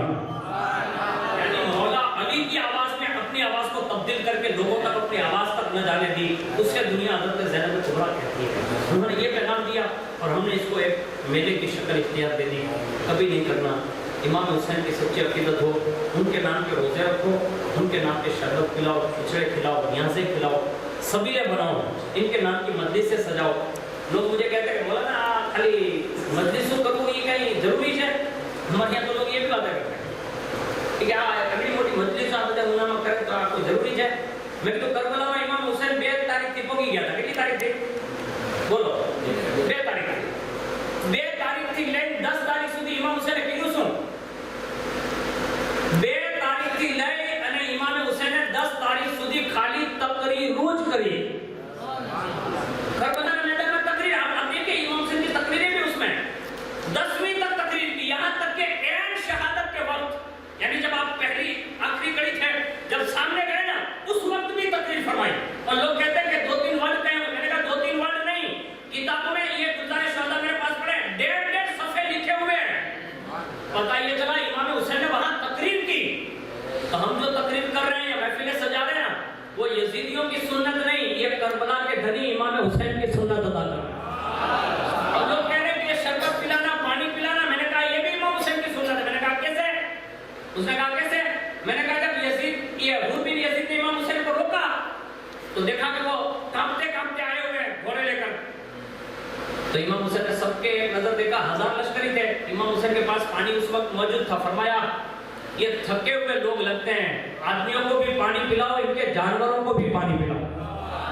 پانی پلانا یہ شربت کی دلیل ہے ہمارے پاس کہ ہم امام حسین کے نام پر اس لیے پلاتے ہیں. لیکن خالی جو ڈھولوں پر ناچتے اور چوکارا پڑھتے, ماتم پڑھتے, ایسوں کو پلانا جائز نہیں ہے. اس کو یاد رکھیے گا. ہمارے یہاں تو پانی بھی نیک نمازی اس سے پلائیے, اسی میں ثواب ہے. ورنہ فاسق لوگوں کو کھانا کھلانا بھی ہمارے یہاں شرعی مسئلہ یہی ہے. لیکن ہم لوگ اس کو بیان نہیں کرتے, لوگ بیان نہیں کرتے اس کو, لیکن حقیقت یہی ہے. تو آج سے میں نے آپ کی بارگاہ میں چند باتیں عرض کر دی جو آباد کربلا سے بھی تعلق رکھتی ہے, اور آپ کے یہاں کے حساب سے کافی وقت میں نے لے لیا. معذرت خواہ ہوں. اللہ تعالیٰ مجھے آپ کو سب کو کہنے سننے سے زیادہ عمل کی توفیق عطا فرمائیں. بالخصوص شاہنواز بھائی, صاحب بھائی, جن دونوں نے امام حسین رضی اللہ تعالیٰ کی محفل پاک سجائی ہے, اللہ انہیں دونوں جہان کی برکتوں سے سرفراز فرمائیں.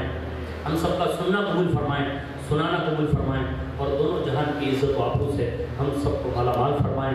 بالخصوص کردار حسین, اخلاق حسین اور سیرت امام حسین پر ہم سب کو چل کر زندگی گزارنے کی توفیق عطا فرمائیں.